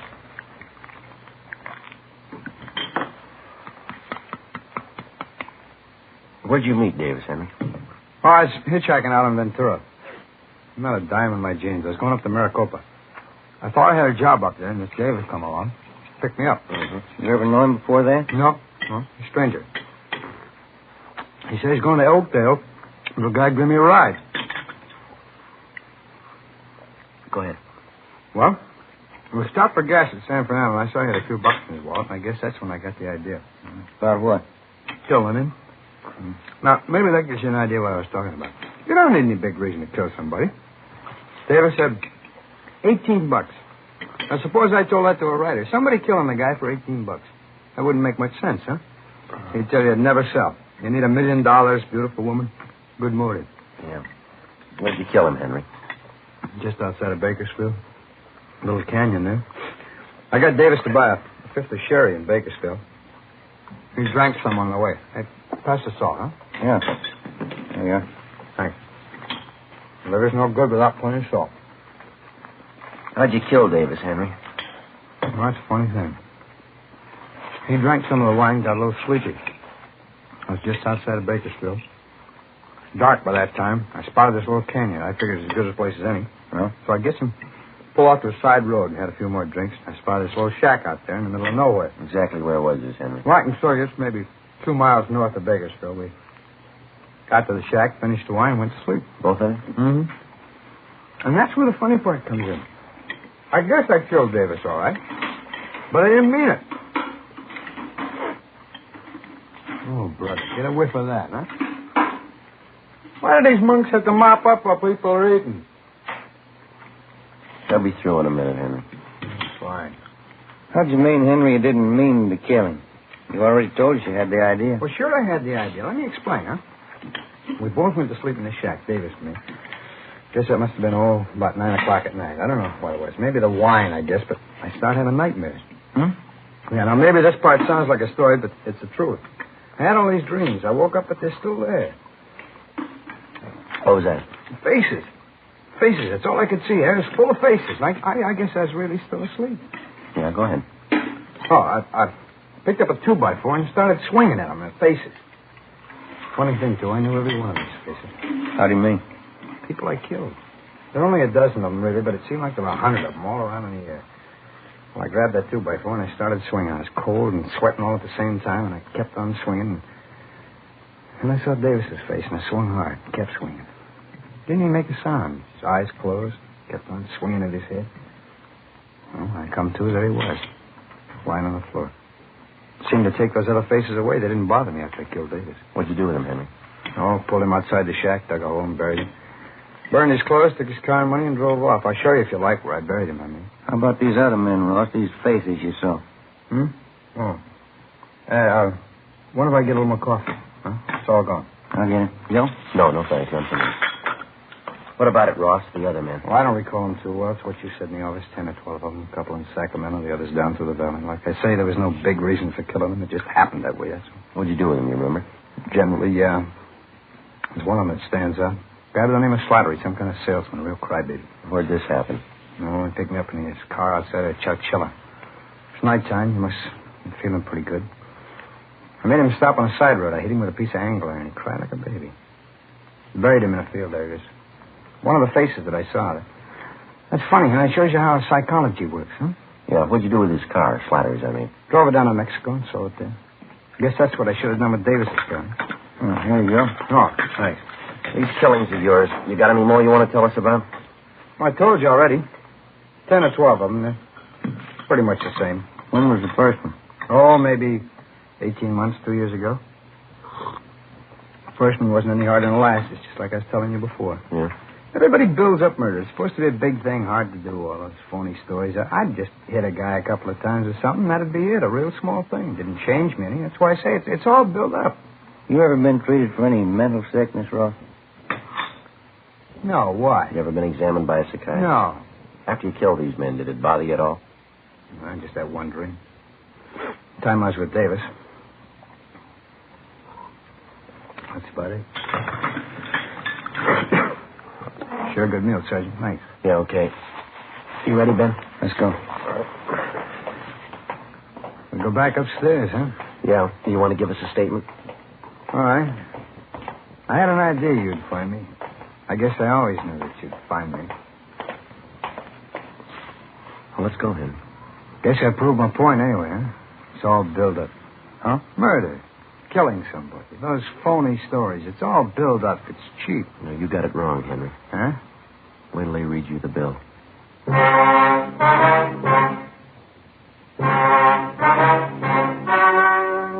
story you have just heard was true. Only the names were changed to protect the innocent. On January 7th, trial was held in Superior Court, Department 86, City and County of Los Angeles, State of California. In a moment, the results of that trial. Now, here is our star, Jack Webb. Thank you. Friends, the makers of Fatima have done everything possible to produce the kind of cigarette you want, just as we on Dragnet try to bring you the kind of entertainment you want. In my honest opinion, Fatima is the best of all long cigarettes. But frankly, my opinion doesn't count because Fatimas must please you. That's why I suggest you buy a pack of Fatimas tomorrow, so you can prove to yourself that Fatimas are extra mild, with a rich, better flavor and aroma. You'll find Fatima now costs the same as other long cigarettes. And I'm convinced that you'll discover what I did. In Fatima, the difference is quality.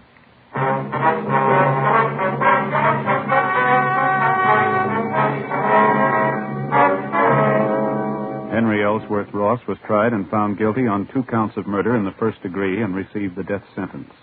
While he indicated that he had murdered the other 10 men, he refused to give any further information regarding the killings or what he had done with the bodies. Ross was executed in the lethal gas chamber at the State Penitentiary, San Quentin, California.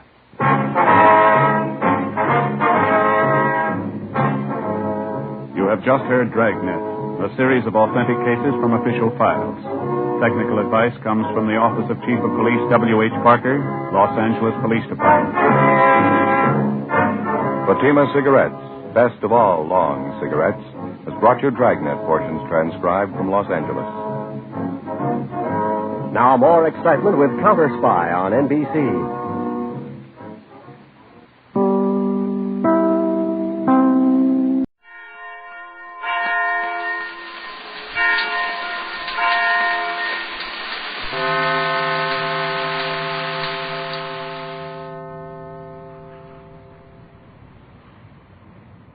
Ladies and gentlemen, this program is for you, not for children. The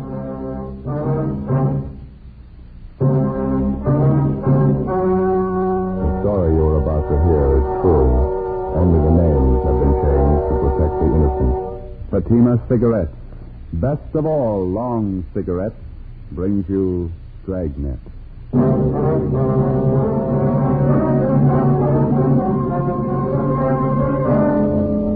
You're a detective sergeant. You're assigned to Juvenile Bureau. A worried mother calls your office and reports that her 4-year-old twin girls are missing. Hours pass. The children fail to turn up. Your job? Find them. You'll be amazed when you compare Fatima with other long cigarettes. You'll find they now cost the same. But in Fatima, the difference is quality. You see, Fatima is the quality king-size cigarette because it contains the finest domestic and Turkish tobaccos superbly blended. And Fatima is extra mild with a much different, much better flavor and aroma than any other long cigarette. So compare Fatima yourself. Fatimas now cost the same as other long cigarettes, but your first puff will tell you... Ah, that's different. Yes, in Fatima, The difference is quality. Ask your dealer for Fatima, the quality king-size cigarette. Best of all long cigarettes. Start enjoying Fatima tomorrow.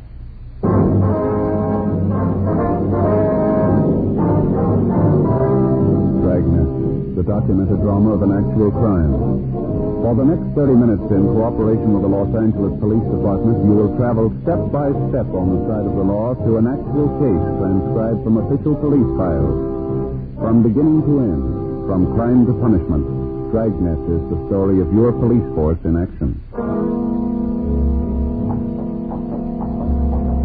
It was Saturday, August 7th. It was hot in Los Angeles. We were working the day watch at a juvenile bureau. My partner is Ben Romero. The boss is Inspector Bowen. My name's Friday. It was 7:35 p.m. when we got to where we parked our car. 80K.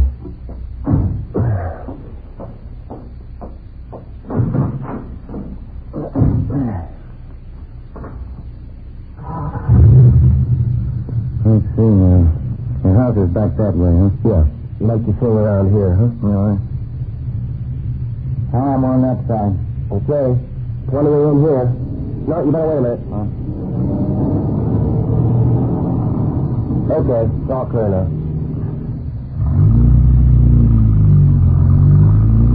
I don't know about you. I think there's something sour about the whole thing. Well, wait till we check at the house. The kids might have turned up while we were gone. I hope so. Sure hate to go back there empty-handed. Not one lousy lead. It's hard to figure. The little girls just wandered off. Somebody could have spotted them by this time. Unless there was some kind of an accident. Yeah. What time is that? 20 minutes to 8. 5 hours. That's a long time for a pair of 4-year-olds to be out of sight in it. Parents are going to be worried sick when you tell them. Let's get up the next block, Jimmy. Oh, yeah. You might as well pull up right here, huh? Yeah, that's good. Let's go.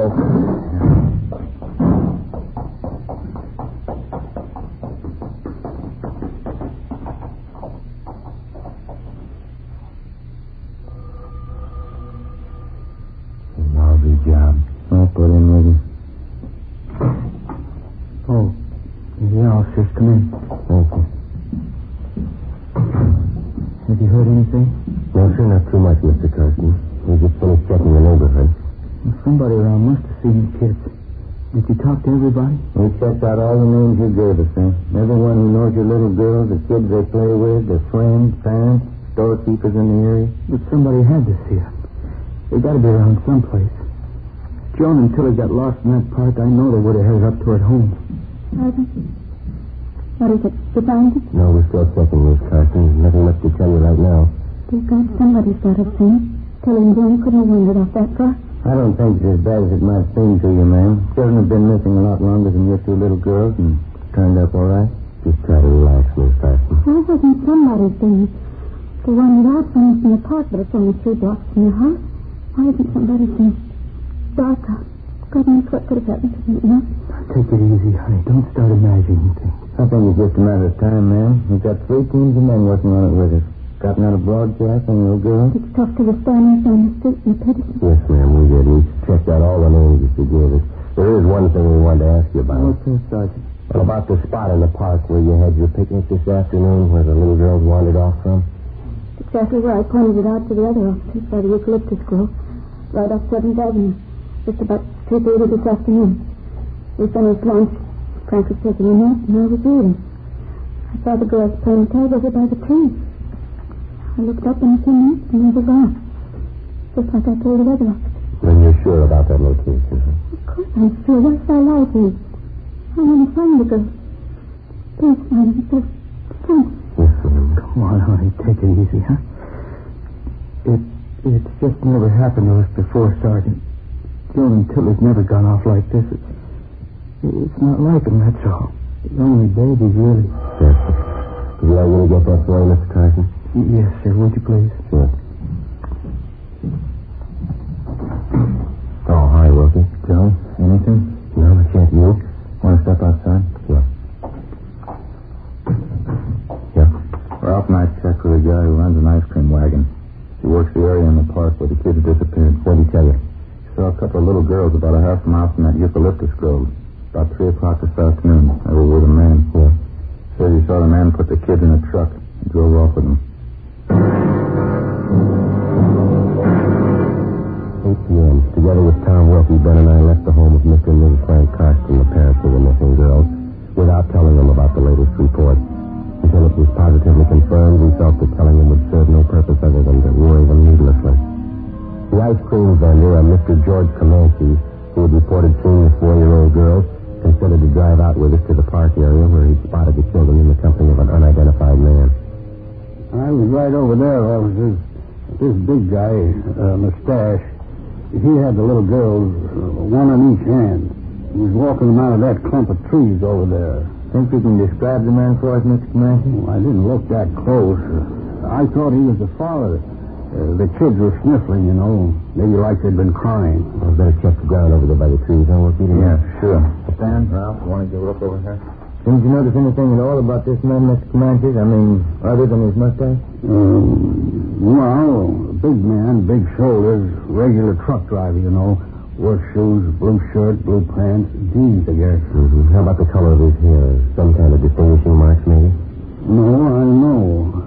I thought he was the father. The kids were sniffling. The little girls. Mm-hmm. Was anything wrong? It didn't look like it. Well, how about this man's truck? Did you notice that? No, I didn't. I was busy with the freezer motor then. Gives me lots of trouble all the time. What about the license number? Did you happen to look at that? Maybe I should have looked. I didn't. Bag of peanuts, officers? Warm, nice and fresh. Thanks. There you are. Why don't you eat them while they're warm? Good. No, I saved them for my boy. He's crazy for peanuts. Go, Stan? Excuse us, Mr. Clancy. Sure, go ahead. Yeah, Wilson? Stan found these over in the bushes by the trees there. Let me see. Little girl's petticoat, little girl's dress. Ripped to pieces. 8:24 p.m. The area where the torn clothing was found was roped off and checked for footprints and other physical evidence. None was found. Homicide detail was notified and joined in the investigation. The torn petticoat and dress were taken down to Lee Jones at the crime lab for examination. Then they were shown to the father of the missing children, Frank Karsten. He definitely identified them. The search for the 4-year-old twins, Joan and Tilly, was intensified. An emergency spot check was made of all known and registered sexual psychopaths. From the hundreds of names, the staff's office came up with one that might possibly tie in. He was listed as G.H.L. Goldbergs. His address was at the end of 7th Avenue, close to the park area where the Karsten twins had disappeared. On his mama sheet, Goldbergs was described as tall, well-built, dark hair with a mustache. We found him at his work, a small bar out in the Wilshire district. He was the organist there. Yeah, that's right. I live on 7th Avenue, right across from the park. What's the matter this time? Missing juvenile. Can you account for your time between noon and 6 o'clock tonight, Goldberg? I don't know if I can or not. I don't keep a daily log, you know. They didn't tell me how to do that. Well, tell us where you were between noon and 6 tonight. That's all we want to know. That's quite a bit, don't you think? Suppose I told you I was playing canasta with a maiden aunt. Would that shock you? Look, we're not in the mood for smart answers. You just give us an alibi we can check, that's all. I don't know why you always have to bother me when something happens. You made your own reputation. You didn't. Now, what about it? I left my apartment about 11:30 this morning. I went down to Union Hall and paid my dues. Had lunch with some friends at the Blue Pigeon on Moorcock. Then we went on a tour of one of the studios. All right? So your friends confirmed that story for you? No, they won't. They left town tonight. The 8:15 train for San Francisco. Oh, yes, Mr. Sheldon? A special friend of mine from up north, Graham, wants to hear Indian Love call, okay? Certainly, Mr. Sheldon, right away. What about it, Goldbergs? Who's vouching for your alibi? Already told you. My friends left town. You can check with a guard at the movie studio if you want. We had a pass. Time punched in, time punched out. It should be all there. You want to call and check that studio? Yeah. I don't mean to be rude, Sergeant. I always did feel that registration business is unfair. Oh, that's so? Of course. Grossly unfair. Now, how do you suggest we keep track of you? Why do I have to be kept track of anyway? You know as well as I do, your record. It was all a lie. I hardly even touched the kid. I paid my time anyway. Why can't you give me a break? Every time something happens to a kid, I have a cop on my neck. Were you in the 7th Avenue Park at any time today, Goldbergs? What? Were you in the 7th Avenue Park today? As a matter of fact, I was, yeah. I took a walk there. What time was that? I don't know. I left my friends after lunch. Came home to freshen up about 1:30, I guess. I was in the park about 1:45, 2 o'clock. Only stayed a few minutes. When'd you leave? About 2:15. You went from the park to meet your friends at the studio? Exactly right, Kid. Did you see two dark-haired little girls while you were in the park? No, I didn't see anybody. I was by myself. Mm-hmm. You sure of that? Well, of course I'm sure. If I did see him, it wouldn't mean anything. I don't molest kids. I don't get along with them, that's all. Another one, Graham. I wonder if you'd mind playing Diane. Anniversary party, you know. All right. Thanks, sir. What I was saying, Sergeant, it's the truth. I couldn't hurt a little kid. I never could. No one said you have. Well, I know, but I just want to know how I feel. Maybe I don't get along with kids, but I couldn't hurt them. Little girls especially. I like kids, really. I just don't understand how I like them. Real strange thing, isn't it? Yeah, it is. Joe, can I see? Did you talk to the studio? Yeah, I checked with the guard. What'd he say? Goldbergs was there from 2:30 to 4:30. You double-checked the time? Yeah, his alibi is good. 10:55 p.m. The 4-year-old Carson girls were still missing. A special detail of men from homicide were assigned to a general canvass of stores and homes in the park area. All the residents were questioned. No one had seen the children. 11:20 p.m. We headed back to the Carston home.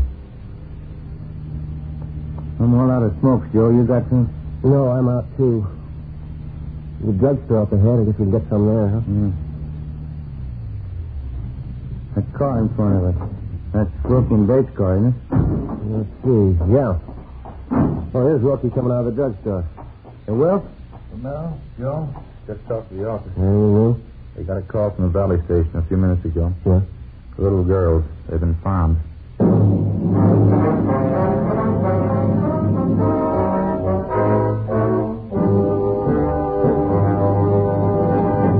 You are listening to Dragnet for the step-by-step solution to tonight's authentic case history. Here, step by step, are the actual reasons why Fatima is the quality king-size cigarette.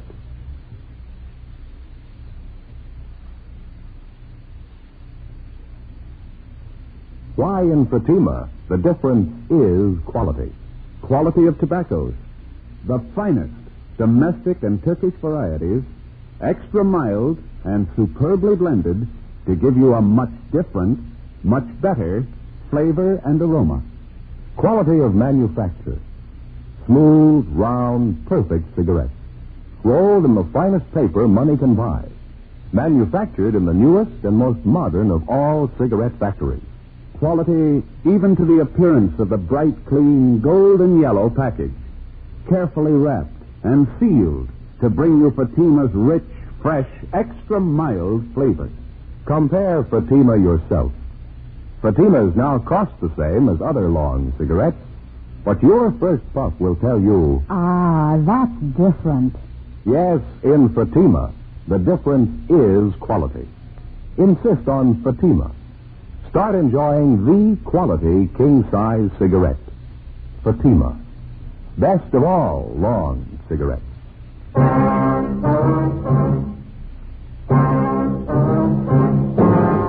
11:25 p.m. As soon as we got the word that the 4-year-old Carson twins had been found, Ben and I drove back to the office where Inspector Bowling filled us in. A few minutes past 11 p.m., a motorist out in the valley spotted the two small girls walking hand in hand along a deserted side road off Ventura Boulevard. Their clothing was dirty and torn. They were alone. The motorist picked them up, took them to the Valley Division station where the girls were identified. We sent out a partial cancellation on the APB. The twin girls were taken to the Georgia Street Receiving Hospital where they were treated for cuts and bruises. Then they were returned to their home. The doctor reported that both girls had been criminally molested. The search for the abductor went on. Late the next day, Ben and I drove out to the Carson home to talk to the twins, Joan and Tilly. We had no luck at all. They were still shaken up from the excitement and shock of their experience. We went back to the living room with their mother, Helen Carson. It was the same thing this morning when I tried to question them. They just don't want to talk about it. Must have been horrible for us. Did they tell you anything at all, Mrs. Carson? Well, Joan just refuses to talk about it. She says the man was big. That's all I could get out of her. Tilly seems a little more willing to talk, though. She's always been a little more forward than Joan ever since they were babies. I see. Well, could she add anything at all to what your other little girl told you about the man? She told her father the man had a mustache. Probably impressed her because my husband wears one, too. Mm-hmm. Pretty certain she's right about that. I can usually tell when she's making up things. Well, how about the way the man was dressed, his clothes? No, they didn't mention anything in particular. Tilly told me the man was dirty. She said it 2 or 3 times. Dirty clothes. She might have meant the man had work clothes on. She had so many expressions, I don't know. Well, how did the man get your little girls into the truck? Did he offer them candy or something like that? Well, Tilly said something about a kitten. The man had a little kitten, and he was going to give it to them. I told him about that once. I told him 1,000 times. Stay away from strangers. Don't go with them. Yes, ma'am. Did they tell you anything else at all about the man's description? Mm-hmm. Tilly said the man was big. I don't know if you could count on that. Everybody looks big to her. I talked to her an hour, but she just kept repeating the same story. The man made them cry, tore their dresses, hurt them. Just horrible for them. Yes, ma'am. Did he tell you anything at all about the truck the man was driving? Maybe the color or something like that? Well, Tilly called it a big car. Funny big car. She said it was red with red pictures all over it. You can't put much faith in that, though. Fair enough, ma'am. Well, everything's red to Tilly now. Everything has red pictures on it. Just the phase she's going through. A few weeks ago it was blue. Everything was blue to her. Now it's red. Everything's red. I see. Well, you think they might be able to tell you a little more in a day or so after they've quieted down? Oh, I don't know. I certainly hope so. Thank God it's all over. Their home's safe. That's all that counts. Oh, ma'am, I'm afraid there's more to it than that. What? The man that did it's still free.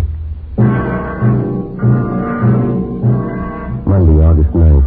The search for the suspect went on. All of us, the men from juvenile and homicide detail, were pretty much feeling our way in the dark. Repeated questioning of residents living in the area where the abduction took place netted us nothing. Our 2-star witnesses, the 4-year-old twins, were able to contribute little.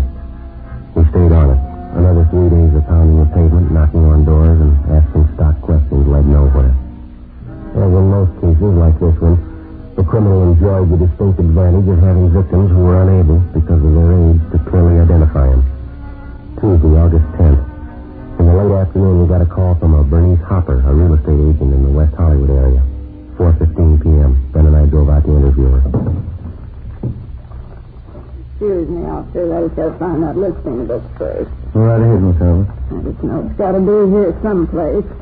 Well, yesterday morning, I remember distinct... Oh, here it is. Yeah. Now I can start to do business again. Well, I don't know if this is going to help you any in your case, officers, but I certainly think something should be done about it. Flagrant. That's the only word I can think of, just flagrant. Would you like to tell us about it, ma'am? Well, I saw him yesterday, for one thing. So I was coming back from lunch about 2:30 in the afternoon. Mondays I always have late lunch. Yes, I see. I was passing the corner a few blocks from the grammar school right up above on Prospect Avenue, and I saw this truck parked, and this truck driver leaning out of the window talking to some children. Just tops, they were. Just tops. Yes, ma'am. What happened? Well, what happened? It's not so much that. It's just the way this truck driver was talking to these children. I must have been at least 20 feet from them, and even I could hear. What was that, ma'am? He was language. Just filthy. I couldn't understand a grown man talking to little tots like that. Every kind of filth, every obscene word you think of. Flagrant, just flagrant. Was there any point in the way he was talking to the children, Miss Hopper? I mean, was he mad at them? Did he seem sober? Or what was it? Filth, that's all I know of. It was dirt and filth. Some of the children didn't like it, and they told him. Well, he made him do it all the more. I really think you ought to check up on him. Yes, ma'am. Well, can you tell us anything else about it? Oh, will you excuse me? Yes, ma'am. Go ahead. How do you do? My name's Bernice Hopper. May I help you? How do you do? I'm Arthur Thomason. You showed me in the wife's place last weekend. Oh, yes, of course, Miss Thomason. The cottage out on Norwich, wasn't it? Yeah, that's right. The wife and I certainly didn't like it. She wants me to put a deposit on it. 12%, I guess. Well, no, as a matter of fact, I sold it Monday. It's just like I told you. Things go fast. Of course, you had a substantial down payment to make at the time.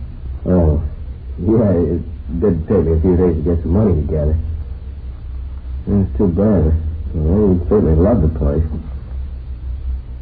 Well, it's too bad, I guess. Well, I'm very sorry, Mr. Thomason. There wasn't anything I can do. Oh, yeah, I know that. Well, Thanks anyway, ma'am. I guess we'll keep looking. Something may turn up. Oh, I'm sure it will. Thanks for stopping by again, Miss Thomason. Yeah. Bye. Oh, my. Everybody wants something for nothing. They want houses, but they don't show the money. What was it? The truck driver that you saw now? Oh, yeah. Well, after hearing that talk of his, I just copied down the license number of the truck I got right here in my desk. How about the truck driver, ma'am? Did you get a good look at him? I certainly did. The way he acted with those children. Anything unusual about his appearance? No, nothing besides his foul mouth. He was tall, dark, had a mustache. Thanks, ma'am. One more thing. The truck he was driving. Yes, ma'am. There were pictures painted on the side. Circus animals, I think. Did you notice the color? Oh, yes. It was red. Even the pictures are red. 4:45 p.m. We took the license number of the truck which Bernice Hopper had given us and drove back to the office and checked it through DMV. We found the truck was registered to a commercial baking firm in the south end of town. Through their personnel department and their dispatcher's office, we got the name and address of the employee who was driving the truck the same day Bernice Hopper had spotted the driver talking to the school children. His name was Lester Wiley. We checked a little further, found that he was driving the same truck the day the Karsten twins were abducted. We called into R&I. Wiley had no criminal record. 6:30 p.m. We located the suspect at his home, an old-style green and white bungalow on the edge of the Highland Park district. He sat in the dining room and drank some kind of sweet wine from a large water glass while we questioned him. That's just stupid of me, huh? I didn't even ask if you wanted some of this. No, thank you, Wiley. I'd like to have you explain about your language in front of those school kids. Nothing to explain. Bunch of those kids are hanging around the truck. Or maybe they wanted to get in and grab some of the cakes and stuff. I read them off, that's all. Yeah, that still doesn't explain the filthy language, Wiley. I don't know. Maybe I wasn't feeling good that day. Might let a few cuss words slip. I didn't mean anything by it. I like kids. Do you usually make deliveries up around that school area, Wiley? Once in a while, yeah. I get around quite a bit. That's not what they tell us down where you were. Huh? You had no business in the neighborhood of that school. You deliver routes on the other end of town. So I can't drive where I want, huh? I get the deliveries made. What are they squawking about? I'd like to know what you were doing up in that neighborhood. I was on my lunch hour. Drove up to see a friend. I got a friend living near the school. What's the matter, anyway?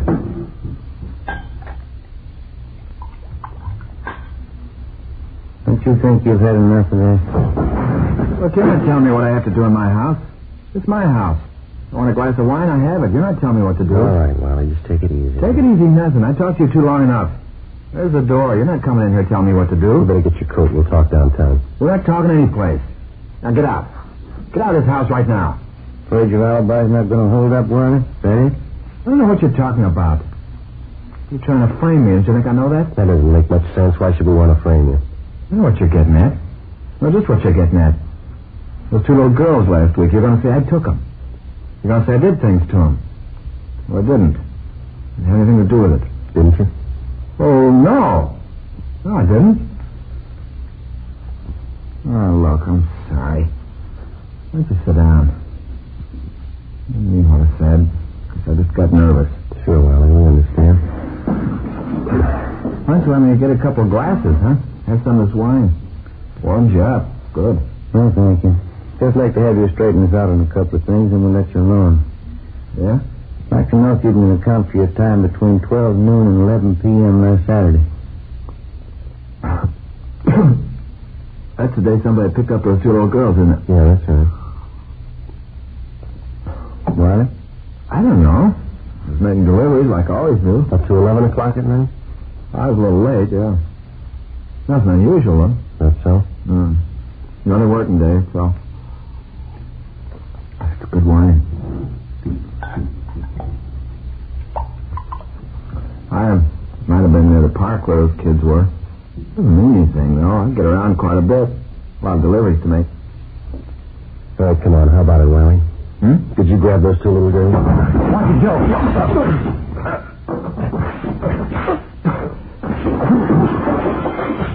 All right, mister, that's enough. Get out of my house. Get out of my house. All right, Ben, get him on him. Yeah. All right. You never prove it, you know that. And what about it, Wiley? the use? It's no good at all. You want to tell us about it? I didn't mean it, that's all. Didn't mean it. Just once in a while, something goes wrong with me.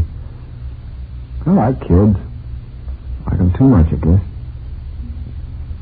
I don't mean to hurt him. You ready to go now? Anything you say. Thought I had it with me when I grabbed the kids. What? Thought it was in my coat pocket. Glad I lost it. Glad you lost what? The pocket knife. I was going to kill him. The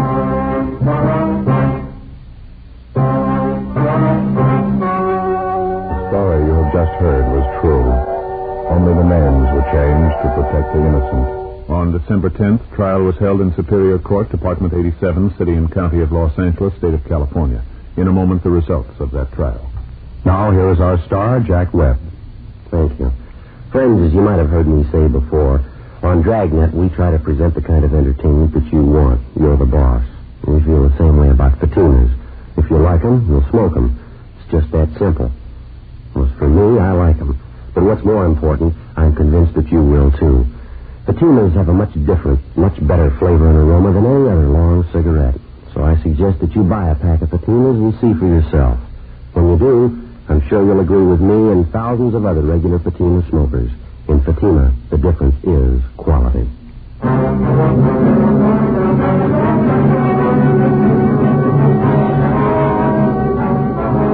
Lester Wiley waived his rights to a preliminary hearing. And at his arraignment in Superior Court, he entered a plea of guilty to 1 count of kidnapping and 1 count of child molesting.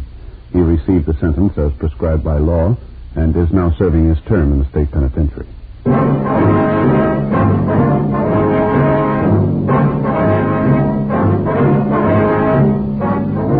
You have just heard Dragnet, a series of authentic cases from official files.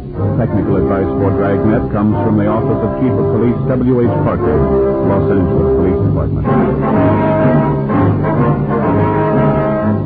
Fatima Cigarettes, best of all long cigarettes, has brought you Dragnet, portions transcribed from Los Angeles. Now there's more exciting listening with Counter Spy on NBC.